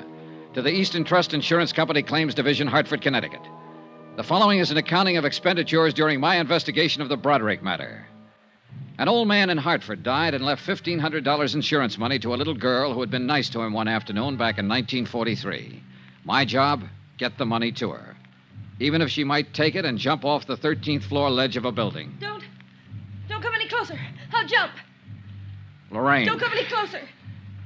It's cold out there. Don't you think you should come inside? I'm going to jump. Stay away now. Don't try to grab me. All right. All right, I'll do anything you say, Lorraine. Okay. What are you doing? Taking off my coat. Standing out there, it must be cold. Here. You take my coat. Don't come close. I'm not. I don't want your coat. All right, Lorraine. I never saw you before in my life. How do you know my name? I've seen you. No, you haven't. I remember people. And watch out. Just going to light a cigarette. I can light a cigarette, can I? Do you want one? No. Can I have one? Suit yourself. Are you a policeman? No. Where did you see me? In a picture. In your high school annual at St. Charles. St. Charles? What do you know about St. Charles? What's your name? Johnny Dollar? Are you from Hartford? Yes. Let me see your face in the light. Over there. Don't come near this window. Don't come near or I'll jump right down there. That's right there. No, you aren't from Hartford. I never knew you. You're lying to me. No, I'm not. As room clerk of this hotel, I'm entitled to know... Oh. Go away! Get out of here! Get out of here or I'll jump! What? Get out. Go on, get out. Yes. Did you call the police? No, but I will. I heard you tell him about the police. I don't care. They can't stop me. Nobody can stop me. No, I suppose not, Lorraine. You can jump any time you want to. I can't stop you. I wanted somebody to call the police. I want them all down there. When the crowd's big enough, I'll jump. And I'm not afraid to do it. I'm not afraid. I know that. Lorraine, why don't you come away from the edge? I won't hurt you. Everybody hurts me. You would, too. Why do you want to jump, Lorraine? I have my reasons. Look. There's a couple of people down there who see me. They're looking up here. They'd like to see me jump. Look, they're stopping other people. They'd all like to see me jump. I don't think they'd like to see that at all, Lorraine. Oh, yes, they would. Those people down there would love to see it happen. You'd like it, too. No, I wouldn't. I want you to live, Lorraine. You're afraid, aren't you? Yes, I am. Why? Dying is something all of us face. If you die here tonight, it makes me a little afraid of dying. I don't like to be afraid of anything. Neither do I. You must be afraid of something. I'm not afraid of anything. I've never been afraid of anything. I'm going to jump down there, and that proves I'm not afraid. I don't believe you, Lorraine. I think you were afraid to love Dr. Pollard in Hartford. I think you were afraid to marry William Dameron in New York City. I think you've been afraid of everything and everybody that was good for you for a long, long time. Don't come closer. Would you like to talk to a priest, Lorraine? No. Look, sometimes a priest can help you when you're all mixed... You're so worried I'm going to jump off here any minute you'd say anything. Or try anything. I don't even know what you're doing here. Why you came here. I told you, Lorraine, I've been looking for you. Tell him to go back. Tell him all to go back or I'll jump. Go back. Go on back, you crazy fools. Get back. It's all right. They aren't coming. I don't want anybody here. A lot more people down there in the street now. Oh, they're getting the big lights up here.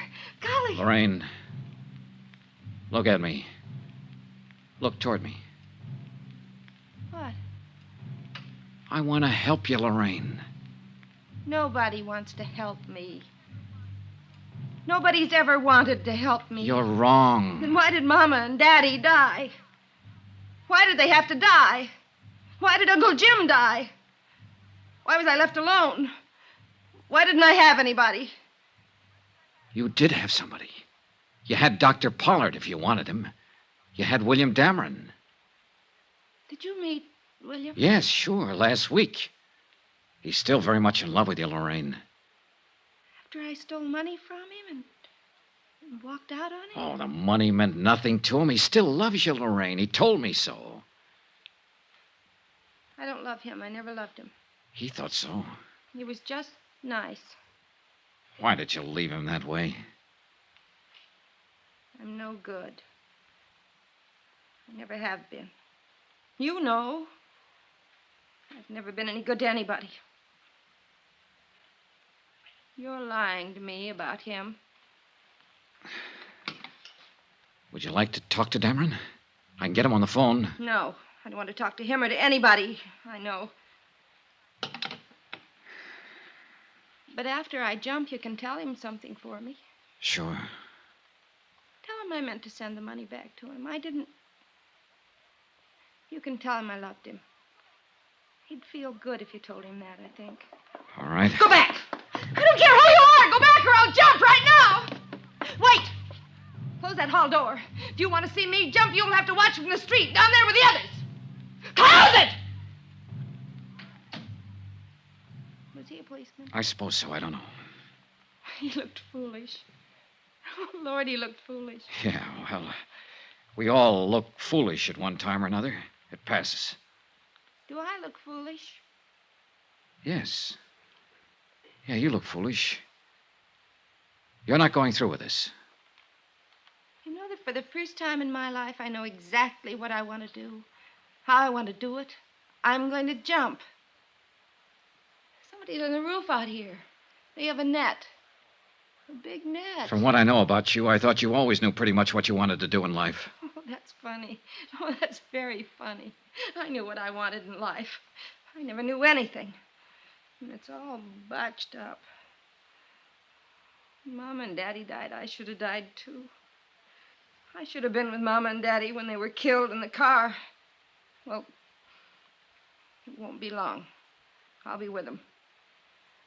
I won't be tired anymore pretty soon. Those men with a net up there. Lorraine, wait. Wait for what? You said you talked to people who've known me, who know what I was and what I am. Well, I didn't turn out the way they wanted me to, did I? I didn't even turn out the way I wanted to be. Look at me. Why should I wait? One man had more faith in you than anybody else. They're trying to lower that He was an net. old man named John Smith. He sold papers back in Hartford. Old John Smith. Lorraine, I think I'd better... you met him one day when you were a little girl. You helped him sell his papers one afternoon. It meant a lot in his life, an awful lot. Do you remember him? No. You were 11 years old. You lived on Cushing Street. Yes. I went downtown after school one day to look in the windows. I had a nickel and I bought a paper from that old man. He had tobacco juice on his lips. I talked to him. He told me all about selling papers. He said I was a very nice little girl. He asked me my name and where I lived. He talked about school and about growing up. He told me I'd grow up someday and be a lovely woman. He said, lovely woman. He was very nice. He was the nicest man I ever knew. And I only knew him that one afternoon. Where is he? He's dead, Lorraine. Dead? He left you all his money. Insurance money. It comes to $1,500. You're lying. No, Lorraine. He wanted you to have it. He worked very hard and sacrificed a great deal to make sure you'd have it. You're making all this up. It's all a lie. Only that afternoon. It was an important afternoon. Here, look. What? Don't come closer. These prove I'm from the insurance company. Here's the check. Throw them over. All right. Go ahead. Pick them up. I won't make a move. What do you think now? That old man?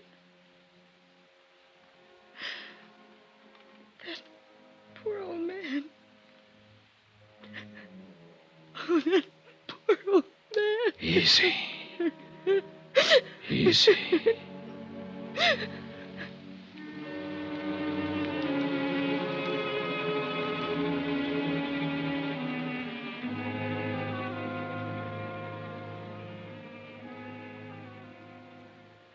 Expense account item 17, $5.50, martinis.